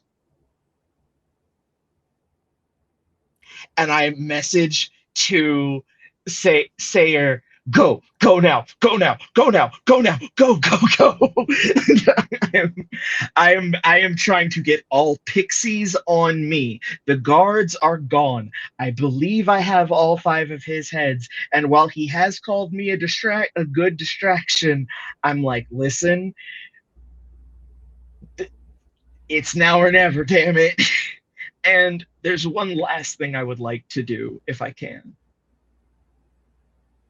Go ahead. Is the room that has all of the items still protected by guards? It always is. How many? You don't know that information. Kieran just has the path there. Okay, so it's not within eyesight in any way, so I can't send an echo. Not at all. Got it. I thought it might be like in like a checked luggage sort of like situation. Yeah. So I look at him, but Volpanin and the other one. Do I know the other one's name? Her son or No. The other mage that's standing on the other side of Rhaegareth. Entridle. Entridle. I'm going to cast the spell. Yeah. As part of this performance. Mm-hmm. I'm going to cast Dissonant Whispers. On which one?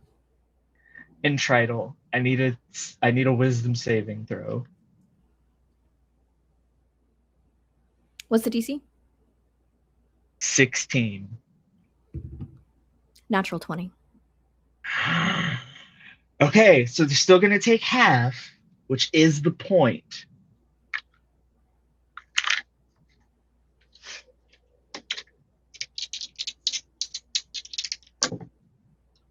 That's a 6 and a 6. And then a 3 for 15. So 7 points. Mm-hmm. I'm assuming if they have any sort of concentration spells up for this version of Rhaegareth, that they would have to roll a con save for that. I could be wrong. This is just the best guess in the moment. Yes. It is going to be a DC 10 con save. Are all the pixies pointed towards them? If I'm The pixies are still doing their job of surveying, but there are a large amount of them fixated on Nandipa and Oren, especially at the mention of the rot. I'm gonna cast invisibility on myself during this. Go, go, And go, then, go, go. if I can, I'll slide past and grab the keys again. And just honestly, I'm just gonna start going towards the back of house while all this is going on. And my echo will be following, not immediately, but like within 5 feet of Amaya. I don't think you'd see me because I'm not telling Oh, that's anyone right. casting. Invisibility. Yeah. Never mind. Never mind. So yeah, I don't know where my my echo's still with Fagio. That's right. I forgot where it was. Yeah. It's like, where did I I put it? guess point of order with all this. Hmm. I was going up to Volpanin before all Yes. this went down. Do you want to? We can go through that first before we go to the consequences of this. I'm more so asking, do I have a front row seat to what's about to happen? Yes. I think everybody can see what's happening. I'm making such a big show of it. That's the point. Which way were There's a Kieran and I difference of going? front row. Like, yes, Yeah. first 5 rows are a splash zone, but this is like you are right there by the tank. Oh, if you guys were going towards Maya, if you want to see me cast invisibility, that's fine. Could you 'Cause you guys maybe were have headed- made eye contact with us before you did that? Yeah, for sure. Because she's gonna head towards Kieran anyway to grab the keys. I think Oh, you see yeah. her go, like Oh, her okay. eyes get really wide, invisible, and goes and grabs the keys off Kieran because Kieran would feel that too. Mm-hmm. Oh God, my heart is like thumping. I feel like in this moment, I think Kieran is gonna cast Moment to Think. To think, but also just to like look at the schematics that she was given and try to find a really fast plan because this was not what we talked about. So I think she's like, okay, let's figure out what to do next. So we're gonna use, I guess, the study function during this time. And it just says that I can use it to study, and then I just can't affect or damage any creature or object unless I'm wearing it. So Cool. yes, I guess I'm gonna do that for a second. I want to look for basically the fastest route to get where we're going, and see if so the fastest route, but also if there's like a back route that we can take to avoid being seen by pixies on the way there, if possible. So I'm looking for So two. you see, um, this is all written down on a page for you, so I'm not going to make you roll anything to like figure this out. Okay. You see that mapped out, that going through the servant quarters, there is a hallway that will lead into the horde, but there is a room between that hallway and the horde that is just like a question mark. No one's ever been in it. No one's allowed in it. We don't know what happens there. So it's written in the margins, more unknown, no pixies. And then there is a route that leads from behind his throne, that goes directly past him toward like through the actual hallways, taking a gondola, that will utilize pixies, but is more known. And it's written in the margins, much more dangerous. Convince gondola guy? Question mark. Lots of pixies. Something to figure out. Okay. Okay, so I think we're gonna kill the spell. And then I have a message spell. It's not message. It is something where like please hold, I just lost it. Telepathic message is the one that I can have. So I think we determined that that's a one-way message. Yep. So it's something to give information to everyone in the group, but it is a one-way street. Got it. Okay. So it's anyone within 10 miles, which we're definitely within that, and it can be up to 25 words. So Jesus. We don't have to count words. It's Okay. okay. Oh, thank God. I was gonna say more math gay. Okay. I'm gonna say shit. Plan off the rails, heading for Horde,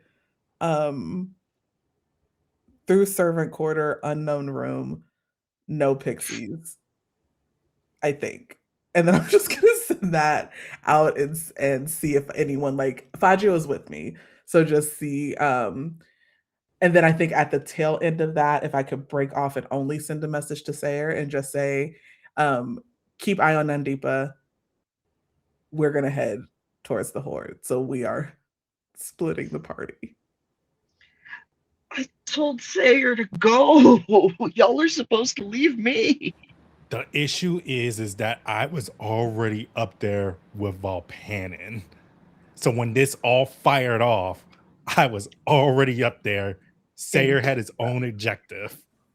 Okay. So Well, it's fine. We were made anyway, as we I'm found gonna- out. I'm going to move on to consequences now. Oh no! Oh my goodness gracious! My echo is with Fagio. I just want to remind that. As you mentioned the rot, just the word, you feel a wave of panic in the crowd as people gasp and start to run. The cool head of Rhaegorath doesn't flinch in this moment. Are you admitting to something? No, I'm asking a question, Your Majesty. I would assume the people in this building, with the exception of the talent, are all your, or perhaps including the talent, are all your most favored or your most highly amusing for you. And I'm just wondering if that fealty to your will, which we would all very happily give, would give us that assurance. Of course, the rabble rouse, which should all will suffer in whatever way the rabble rouse suffers, but those of us chosen to be in your company are surely protected from such things. And I'm saying this loudly. I want everyone to hear me, and I'd like to roll a performance Roll performance. to still keep them enraptured. While they're doing that, can I use thaumaturgy and cast my voice around to be like, "Oh, the rot," and like give Kieran and me a little bit of like extra space? You'll get to, like- advantage on stealth for sneaking out. I'm gonna do the second wind function one more time. All right, that is a 25.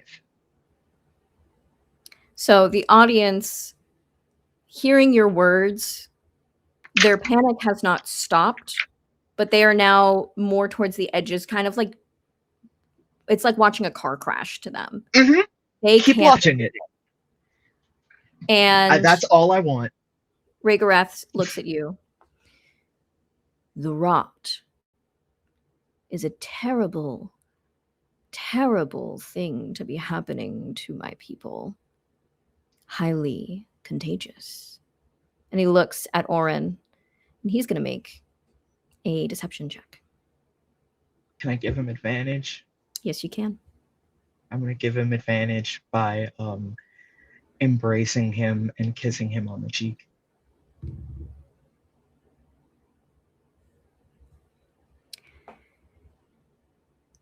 He rolled a 13. Rhaegorath is going to try and see through what he's trying to hide. With that kiss, he gets a bardic. I don't know if that's allowed, but just in case. How much is I'll your bardic? mark it if it. It's a D6, I believe.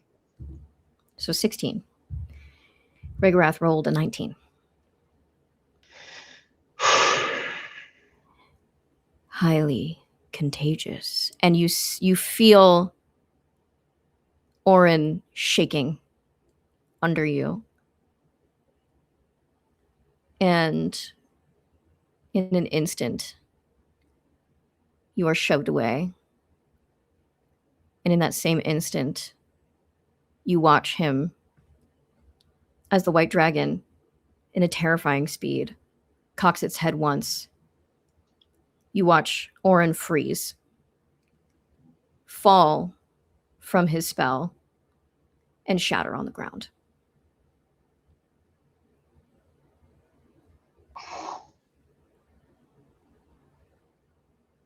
Now, he pushed you. Make me a dexterity saving throw at advantage. Okay. Orin pushed me? Yeah, because he knew it was coming.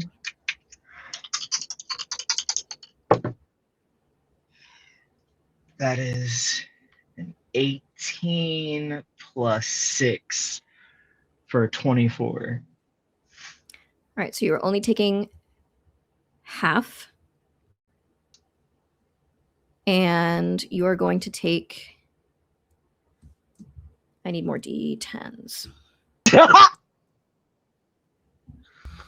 Would you say that Nandipa is within 60 feet of me? If you stuck around, yeah. If you haven't snuck off yet. Yeah, I don't think we've quite left just yet. I think we were getting ready to leave. I'm gonna cast Decelerate. It's a reaction, so it reduces the damage that the target takes by 2d6. Okay. So I will roll the total damage. Okay. And then I will half it. And then would you like to roll the 2d6? Yes.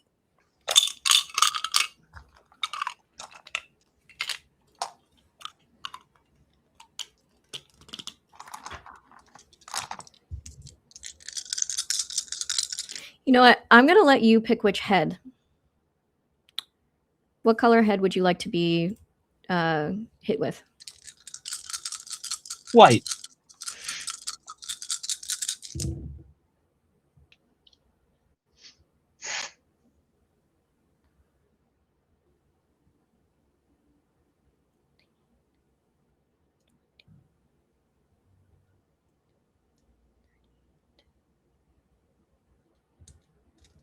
The total is 48, halved to 24 points of damage. Okay. And then 2d6 less. Yes, I'm gonna bump it up one level to give me one more d6, so it'll be 3d6. You don't have to do less. that. You don't have to do that. It's one spell slot. It'll be okay. Okay. That is 8 points. So half of 24 minus 8, 16. 16 points of full damage.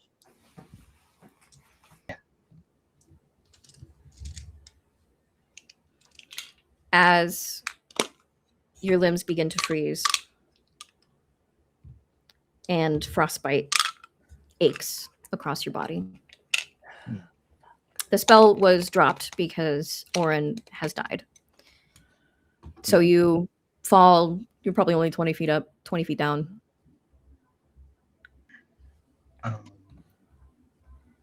I will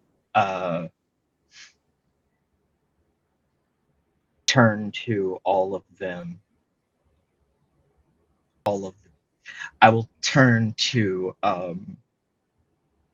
the fox-faced one. Volpanin looks at you, looks at Sayer, who is nearby, and looks back at you. Say, can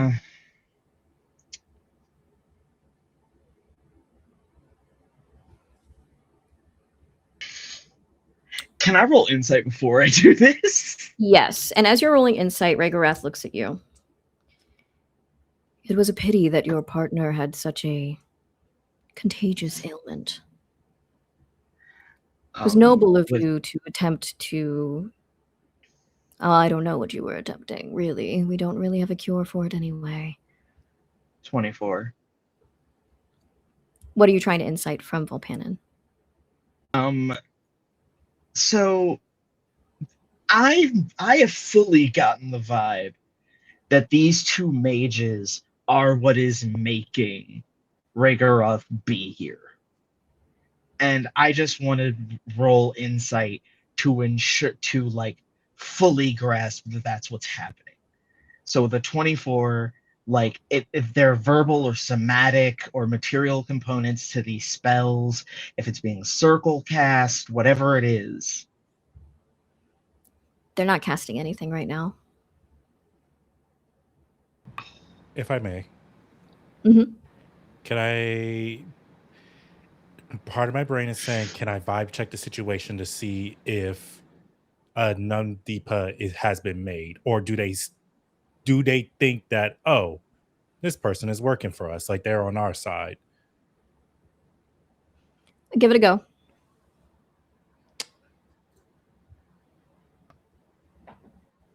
Cool.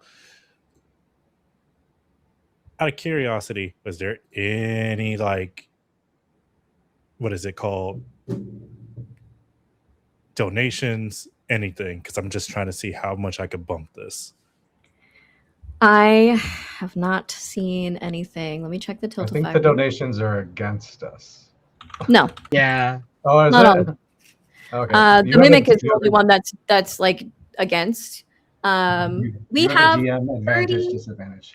we've gotten 32 donations. Hey. Well, Thank not you. 32 donations, but $32 worth of donations. Thank you for doing that. Hey. Can we get a check from our friends who can actually look into that of what they have earned?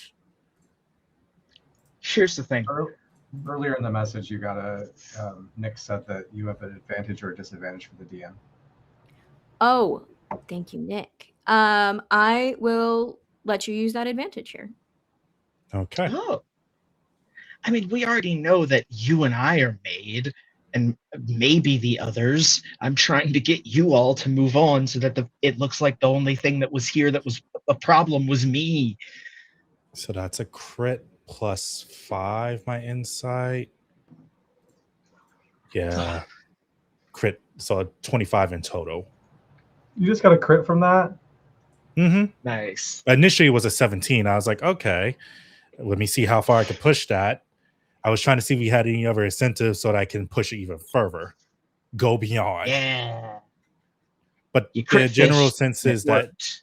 Sayer's trying to get is are we fucked, or can I save this? So you are vibe checking and looking around. And you see Untridal, face stoned, but his hands are in fists, and you can see a little bit of black ichor coming out from where his nails are piercing his hands. And you can tell this is himself holding himself back from trying to save Nandipa right now, because he knows that everything that he's built, everyone that relies on him having this cover needs him to stay alive. And it is killing him. Ragorath looks too amused to be truly on the hunt right now. And you can tell by what he's saying and that silver tone to his voice, he's gifting Nandipa an out because it makes him entertained. And Volpanin is a rat and is amused by what's happening just as much as Ragorath. I think Sayer is going to start clapping his hands.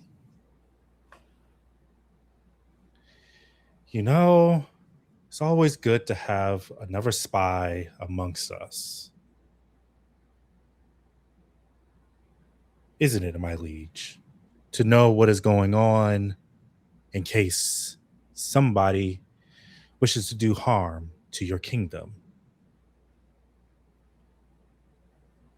Roll me deception.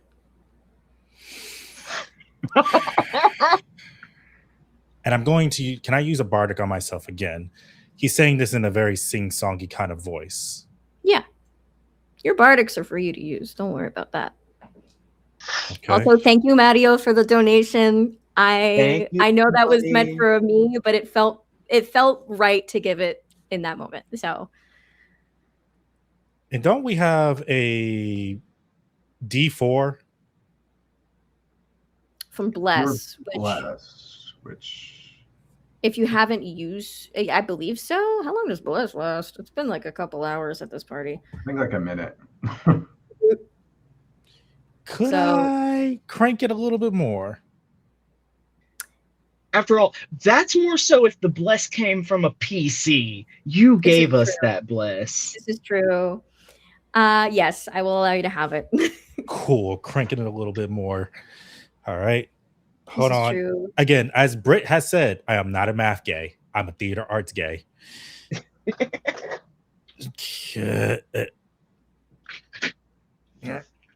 Okay. 15, 6, 21, 3, 24. Woo! As he's sitting there clapping. Excellent work. You did well. As I send a mind link, shut the fuck up. Don't say a damn word. You sending one to me? Yes. Because I was about to say something. You have never heard Sayer actually like curse at you. It's very rare that Sayer gets serious, but this is one of those moments where you can tell. He actually no, there's only been one time. And Sayer's just sitting that mind link saying, shut the fuck up. Your life is in danger. In response, Nah, I'm going he to cuts say, it off oh, damn. before you even get a chance. It was a one-way link. But I have important information to pass to you. You do have the you haven't used your jewelry of messaging the whole party yet. So if you would like to do that and pass on information, you can do that. I will use my, if I use my one use of it, does everyone else still have one use for the whole party? Everyone has one Okay. use to talk to everybody. Okay.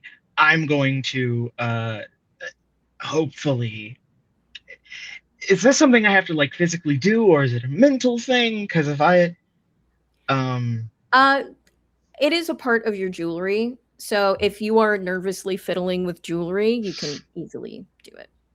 okay, I'm just going to fiddle with some jewelry to activate it, and her and say, "Wow, Volpanin, never thought you would turn red on us like this.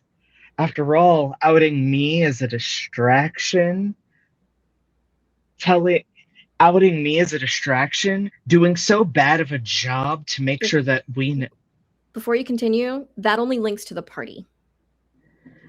Right, but I still have to speak out loud, right? Or is it mental? It's mental. Oh, I thought I had to speak out loud. Okay, then mentally, I am linking to the others. I don't know. Linking to the others. Either Amaya and Kieran are made, or only I am made. Go now. I am okay dying this if the rest of you succeed. Can we respond when messages are sent with this little thing? Unless we use our. Okay, well, I can do message with my thing. So I'll use my thing to respond, I guess, to send out another message to everyone. And I'll You shouldn't say, even be in the same room as me at this point. I said will go. say, we're heading to the back room to try to make our way into the horde. I strongly appreciate the fact that you're willing to die for our cause, but let's not be stupid and let's die in a way that actually makes sense. And then she's going to. Do I have the ability to reply? No. So I'm gonna grab Damn it. Amaya just took the keys. And then Sayer, you're still over there with Volpanin. As he's just staring down Nandipa. Okay. Now that I've insulted Volpanin, I would like to. There's two things I would like to do. Because you didn't understand how the thing went, you can take that back if you'd like to. Yes. So I'll just say, it's so funny. You know, Volpanin, for a little while, I thought you were doing all this climbing while spying for us because you really believed in our cause. And then when I heard that your son had taken our spot as the lead performance, I thought you were doing it to make a Nepo baby. But it turns out Gideon's actually genuinely gifted. So maybe there's something else going on in that twisted brain of yours, knowing so much about the resistance, outing me and outing me as maid. I bet you even tried to implicate Sayer, even though Sayer had no idea what I was doing. But you know what? That's fine. After all, I've just lost something I love today, so maybe you should too. But we'll see about that later, and I'm going to teleport to my Echo as a bonus action. Counterspell. Oh, it's not a spell. Oh, it's not a spell? Okay. I swap places with my Echo. Okay. So all of a sudden, I am gone. And the minute I manifest in front of Fagio, I change myself to look like a sea elf of the Sapphire Court. Or a Triton of the Sapphire Court. Are you trying to disappear into the crowd? Yes. Roll stealth. Yeah. Oh, rot! Oh, that person is rot! You're just pointing Who at are a you random pointing person at? and saying that person I'm just has like rot.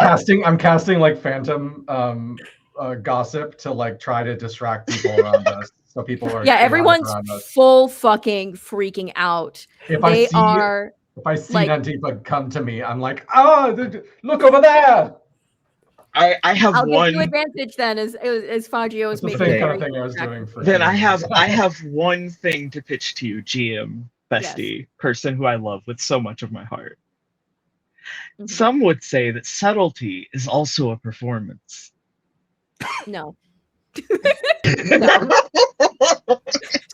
I love always angle for it. Straight up, no. Listen, you gotta respect the hustle, okay?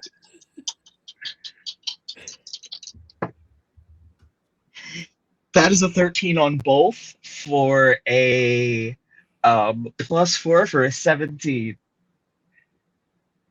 And I am going to give him disadvantage because of the absolute gall and looking back to Sayer and Volpanin of what the fuck did she just say?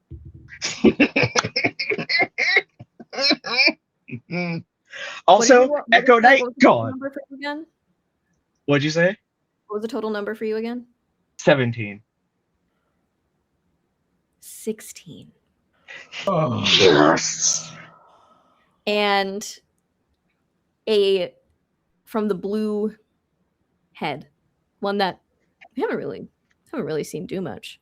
A bolt of lightning hits where your echo would have been before it just disappeared. Beautiful. Beautiful. Beautiful. And he is swiveling his head. Find her!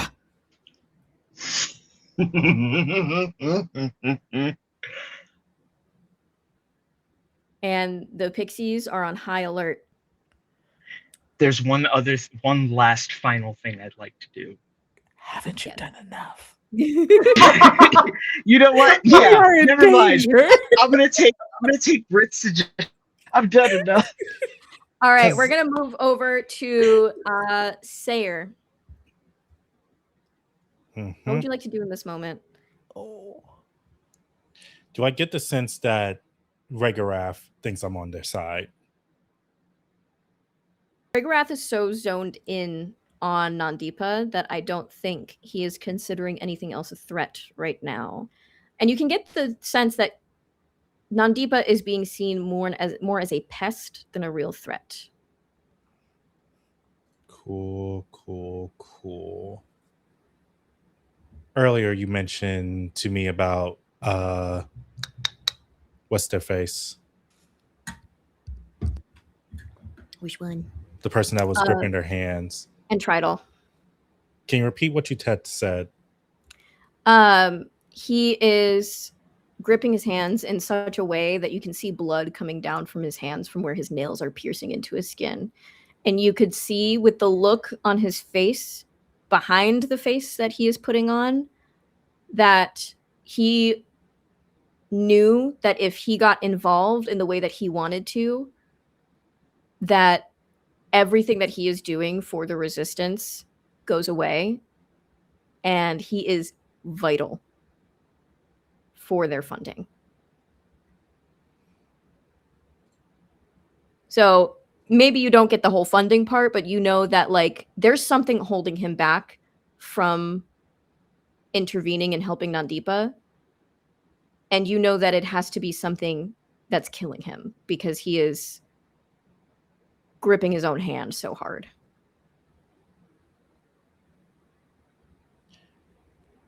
I'm wondering if I should send a mind link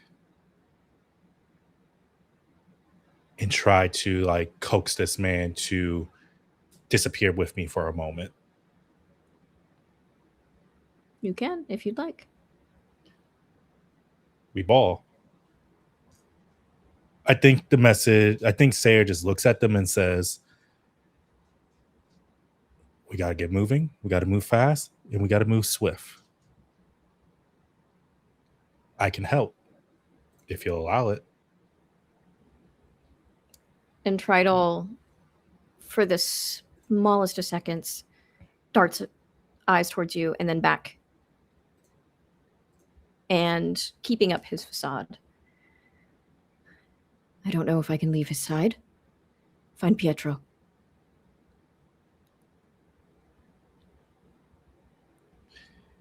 Keeping the mind link, Pietro. History check. At advantage, because this was tonight. Well, I mean last session, but tonight. Okay. Because history gets actually pretty good with history. Dirty 20. Okay. So you hear Pietro and your brain immediately goes to the small rabbit folk that was carrying a tray of food that Nandipa originally diva'd out to in the very beginning of this story. With my... Oh my God. I'm going to assume only has 30 feet of vision. Can I pick out basically the servants? Yes. You can see that by the servants' door, there is Lucinda Frostweather, there is Pietro Maltrova, and a smattering of other servants that are kind of cowering at this point because they are not equipped to deal with this even in the slightest. How far is Pietro? Are there at least 50 or a little bit more? A little bit more. I would say because it's like you're on the side with Volpanin and Tridal's on the other side of Ragorath, and then next to him down that hall is the servant's door that you can see. I think Sayer's going to give a bow to Volpanin. You've graced me tonight. Now I got work to do. You've certainly been amusing. She smiles a disgustingly smug smile. He bows. Starts walking until he gets in at least that 45 foot range. He's going to ping Pietro. I need you to tell me everything that you know, what we need to do. It's about to get loud. It's about to get messy. Well, loud and messy are two things that we really shouldn't be doing in the ballroom. I can get you out through the servant's door if there is some form of something else going on. Take me there. All right, get over here. He's going to summon Odette to move with him. And he's going to make his way to the servant's door. Are you all making your way to the servant's door? Yes. Amaya has been gone. She was over to go. She's gone. Invisible. So the servant's door is crowded with other servants. So you, in invisible, you'd still bump into people trying to get through. So you can already be right over there. I am not going to the servant's door. What are you doing? I am hiding among the huddled noble masses who are terrified because rot was mentioned, etc. I'm just looking for anybody, like, I'm just like trying to blend into the regular crowd because as I expected, and like they just said, this goes smoother with something else going on. And the biggest thing going on right now is a search for me.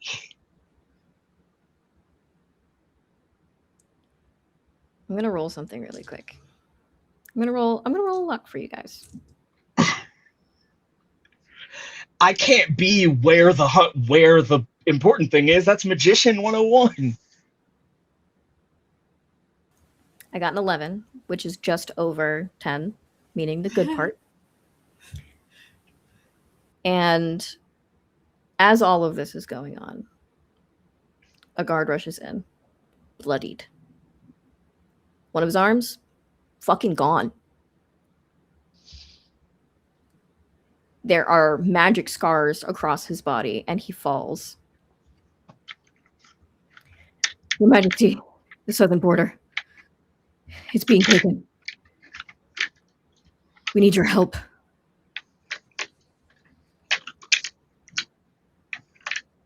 And interestingly enough, Rhaegarth scans,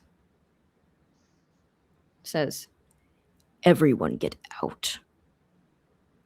And the nobles are leaving through the front door, and he, with a wave of Volpennon's hand, the roof opens.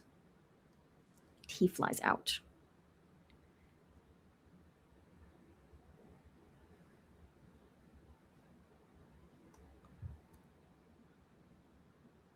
I'll deal with the rot later.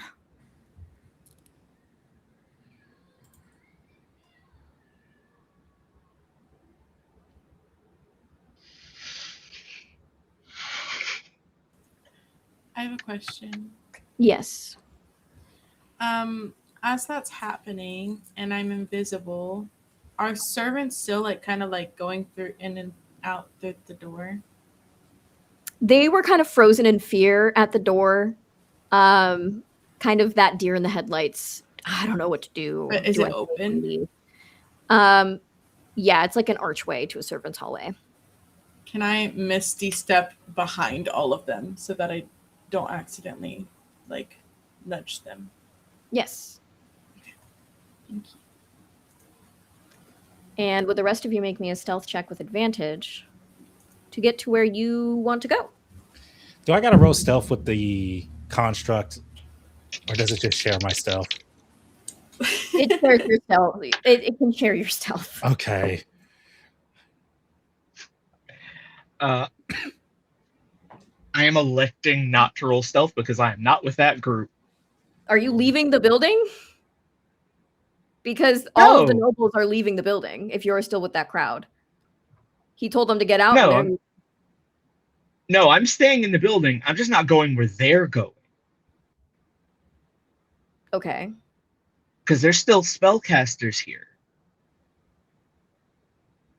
Did they leave with Rhaegaroth? Or are they staying behind? Volpannon and them. They're leaving because they were told to leave. Oh, so even his two... He said everyone get out. Okay, then I will roll stealth. I was unclear. I thought it was just him leaving to go deal with that, and then the rest was still going on. Yeah. The minute he said get out, and Tridal went into his inky black vortex bullshit and is gone. And with a wisp of snow, Volpannon is also gone. Okay, well, unfortunately, giving advantage to someone who has disadvantage on stealth just makes that a straight roll, but that's a 17. Okie dokie. I'm going to give them disadvantage because of the hubbub. You're welcome for the hubbub, guys. No one sees you leave. You are joined by a sapphire dragonborn eventually, and very well-dressed sapphire dragonborn. I rolled a 3. So I don't know if you joined me. I'm too busy trying to help other people. I got distracted. Oh no! I rolled an 18. Mm-hmm. I rolled a 15. Mm-hmm. And Amaya's already gone. So invisible and gone.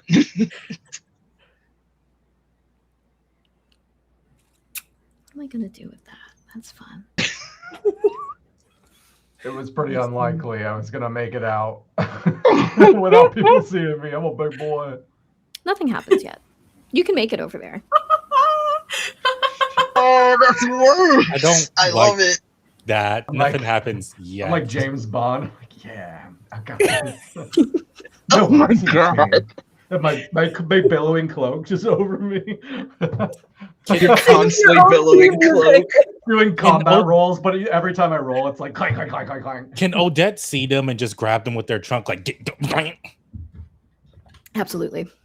That is not going to fix Stealthy the stealth check, mastodon. but yes, it's funny. I like it.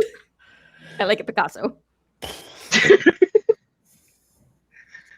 Oh my God, this is so fun. Pietro looks at all of you. We have enough of a distraction right now as we are ever going to get, and we need to get your asses where you need to go. Now, no one told me where you need to go, but Entridol told me enough. Where are we going? I think Kieran pulls out the map and just kind of walks them through where they need to go and all the notes and stuff that she has available. Fantastic. Yes, we can get you there. Most servants are not allowed down that particular hallway, but it does connect to our quarters, so we can get you there. Now follow me. And he leads you through servants' quarters that are unsurveilled because he doesn't employ people that could do any damage to him under that reign of his employees. So you walk down a very dismal looking place. It is bare planks of wood, very intentionally different than the rest of his palace. And you notice that Lucinda's going with you as well, as she says, "Oh, are you going to help us? What are you doing here?"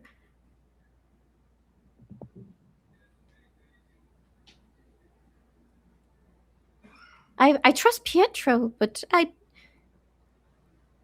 didn't think anyone would. I'm gonna just look at Kieran. Oh, we are. Can I roll?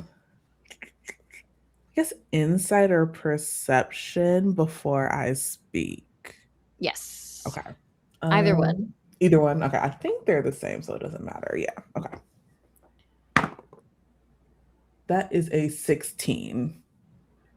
And so I'm trying to basically see if they're trustworthy and if I can give them any information. She's not really trying to hide anything in this moment. You can tell that she's afraid. You can tell that she is hopeful, and perhaps that hope had been dead for a very long time. Mm-hmm. I think Kieran's going to kind of look at the group before she speaks, just to kind of get their buy-in before she says anything. And she'll say, "We are here to help. We are headed towards an area that we think is going to help change things for all of us. But we've got to get there quickly while everyone's distracted." I'd lost hope that anybody would be willing to do that. We all did, but I think sometimes, even when you don't have hope, you push through anyway. And eventually you kind of find that hope again. And she looks at all of her friends as we're heading over. So I think we're all here for different reasons, but we're all here to help. And this sweet little old lady who looks like she is a little snow woman, rotund and made of circles. She like is rubbing her little mitten snow hands together. "Well, I don't know if I can help very much, dearie, but I have a little bit left." And she rubs her little snow hands together, and you are covered in these little snowflakes, and you are blessed again. That's all I've really got Thank in you, GM. me. But I hope it helps, whatever it is you're doing. Pietro will get you where you need to go. I should continue something. And she, like, tries her best to look busy and probably wanders off to the kitchen. Before she wanders off, I'm going to hand her. I'll say, if you don't have something to do, and you're not running away to survive, I have something that could be very helpful. Oh, yes? But it is dangerous. Oh, I don't have a whole lot of fighting anything. It's not I make fighting. dinner. What is it? I'm going to give her. Where is it? I'm going to give her this paint I have. Or wait, is it the paint? Paint. No, it's the chalk. I'm going to give her the eternal chalk that I have. And then I'm going to hand her a roll of parchment and say, we don't know how long it's going to take for Rhaegaroth to come back here. But when he does, I'm still going to need to keep him from looking at the rest of my friends. And there's nobody here that could possibly piss Rhaegaroth off better than me. And I'm going to give her a roll of parchment and this chalk and say, anywhere where he would normally go, maybe even in pieces like a scavenger hunt, right parts down where he can see them. What And am I it is writing? It's on the parchment. The Oh, parchment is a poem of just how much Rhaegaroth sucks. And it specifically entails things that I have said to him in our 2 confrontations before this, including references like an eye for an eye makes the whole world blind. But you took mine, and but you took 9, or you took mine and have more than 9. Like things like that. Things that, like, whatever, he didn't know my name when we clashed before, but he will read this string of insults and immediately know, oh, I know who this is. And then she goes, oh, graffiti. I've always wanted to try that. And she And I'm takes the going chalk to and skips away. I'm going to manifest an echo and have it go with her.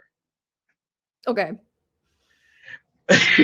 From outside, as you are running down the halls of the servants' quarters, you hear a terrifying voice roaring in the sky.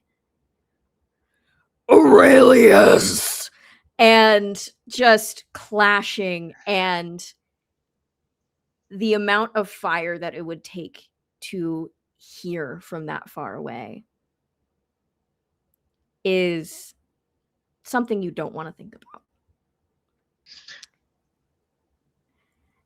And as you make your way through rickety hallways, you come upon a blank wall. And Pietro says, I just know this wall leads to, why am I Australian now? He was not Australian. We're going to run that back. That was We're his, gonna run that back. that was his character voice for being. I just know that this is the wall that connects to the weird room that's on that map thing that you were looking at, and I've seen people walk through it before, but not. I'm not sure how. You might need to poke around. Okay. And these people that you've seen and go through it, they come out eventually? Like, they're good? Yes. Okay. Okay. Yeah, we can poke around and figure out how to get in there. It's not a problem. Thank you for getting us through here. Absolutely. Anything for a friend of Entrado. Bye. Fagio just tries to walk through the wall. Bonk. That was also really Before- a good idea, though. Before Pietro takes off, I have a question. Yes. Where is your master's bedroom? His bedroom? Yes, this is his palace. Fourth floor, I think. That's where I'm going. Okay. I can do two things: perform and fight. Neither of those things will help you guys if I'm with you. But if I am still the distraction, just in case he comes back, that is my role.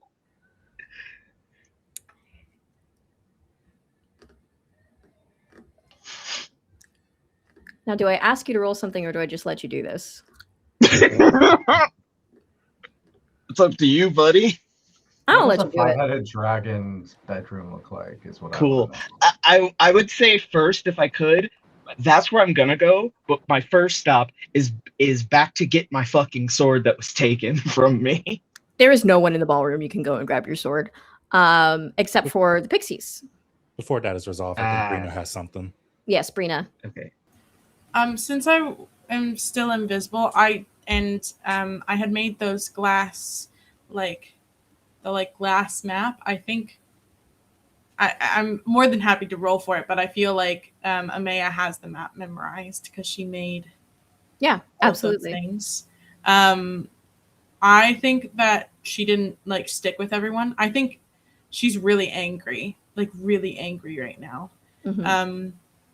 Because she feels like this is more people are getting put in danger. And so I think she's trying, she watched and made sure the rest of the group got into the servants' quarters safely, but she's going to try the other route because she doesn't really trust anyone now. Okay. So you're going to try the other route to the horde that involves the molten copper, the rivers that you came in on. Okay. Yeah. Okie dokie. Well, okay. Bye, everyone.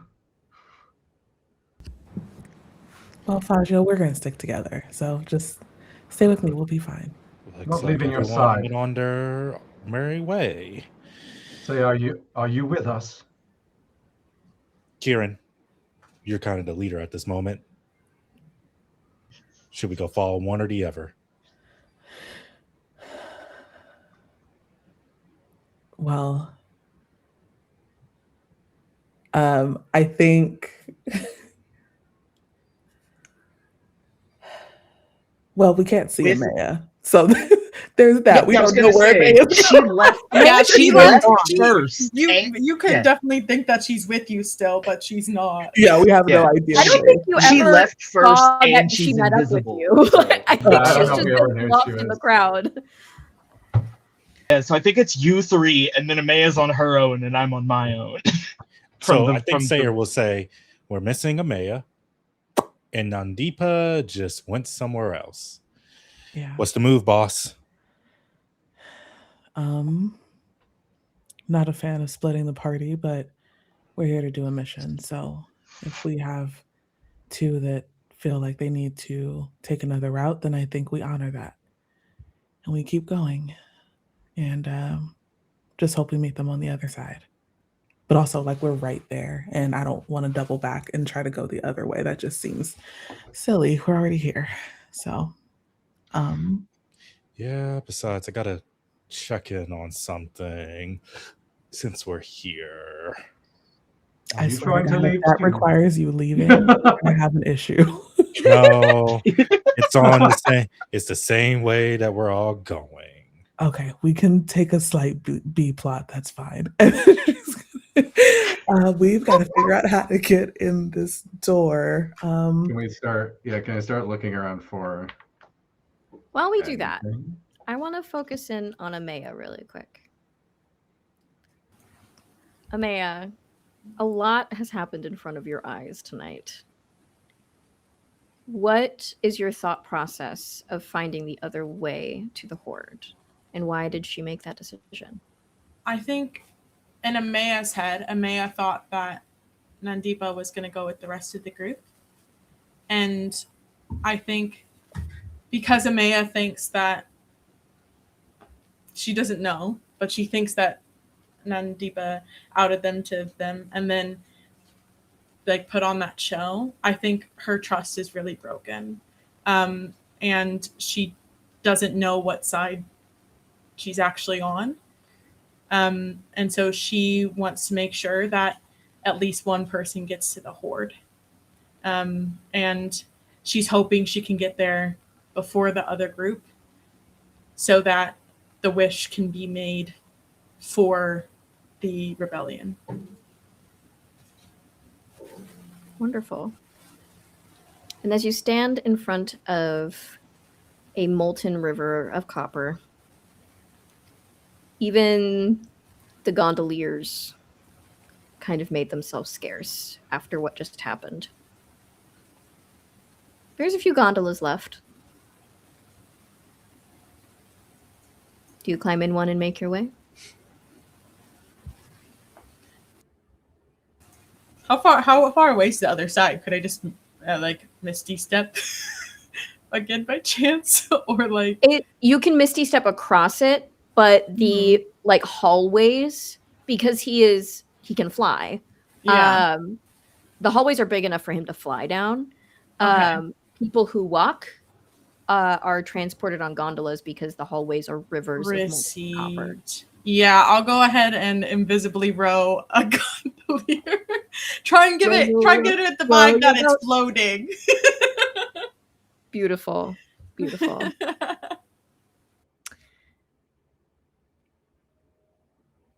And because we are hitting just about 3.5 hours, I'm going to say that we end this session watching a lone gondola float down a molten river of copper.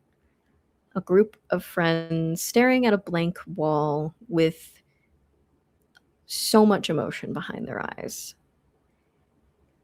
And a lone, shape-shifting, normally a tiefling, running for the 4th floor. And lighting a torch. Are you also taking a gondola? Because it's molten copper. To the up those floors? Yeah. It's like a little molten escalator. Oh, no, I'm manifesting my wings because I'm a variant tiefling. Oh yeah, you can fly. Flying to the Yeah. Yeah. And that is where we're going to end our session tonight. Don't forget to donate to Trans Lifeline. I am so grateful for everybody who's already donated. Thank you so, so much. I am hoping that we can get some more in there for some more advantage to our fun players. And maybe I'll give them Please, a we mimic need for a fun. help us. I have struck fear in them, and that is my job. And I like it. So, I fear nothing. thank you so much, everybody. Good night. We love you. Take care of yourselves. And we'll see you on Wednesday.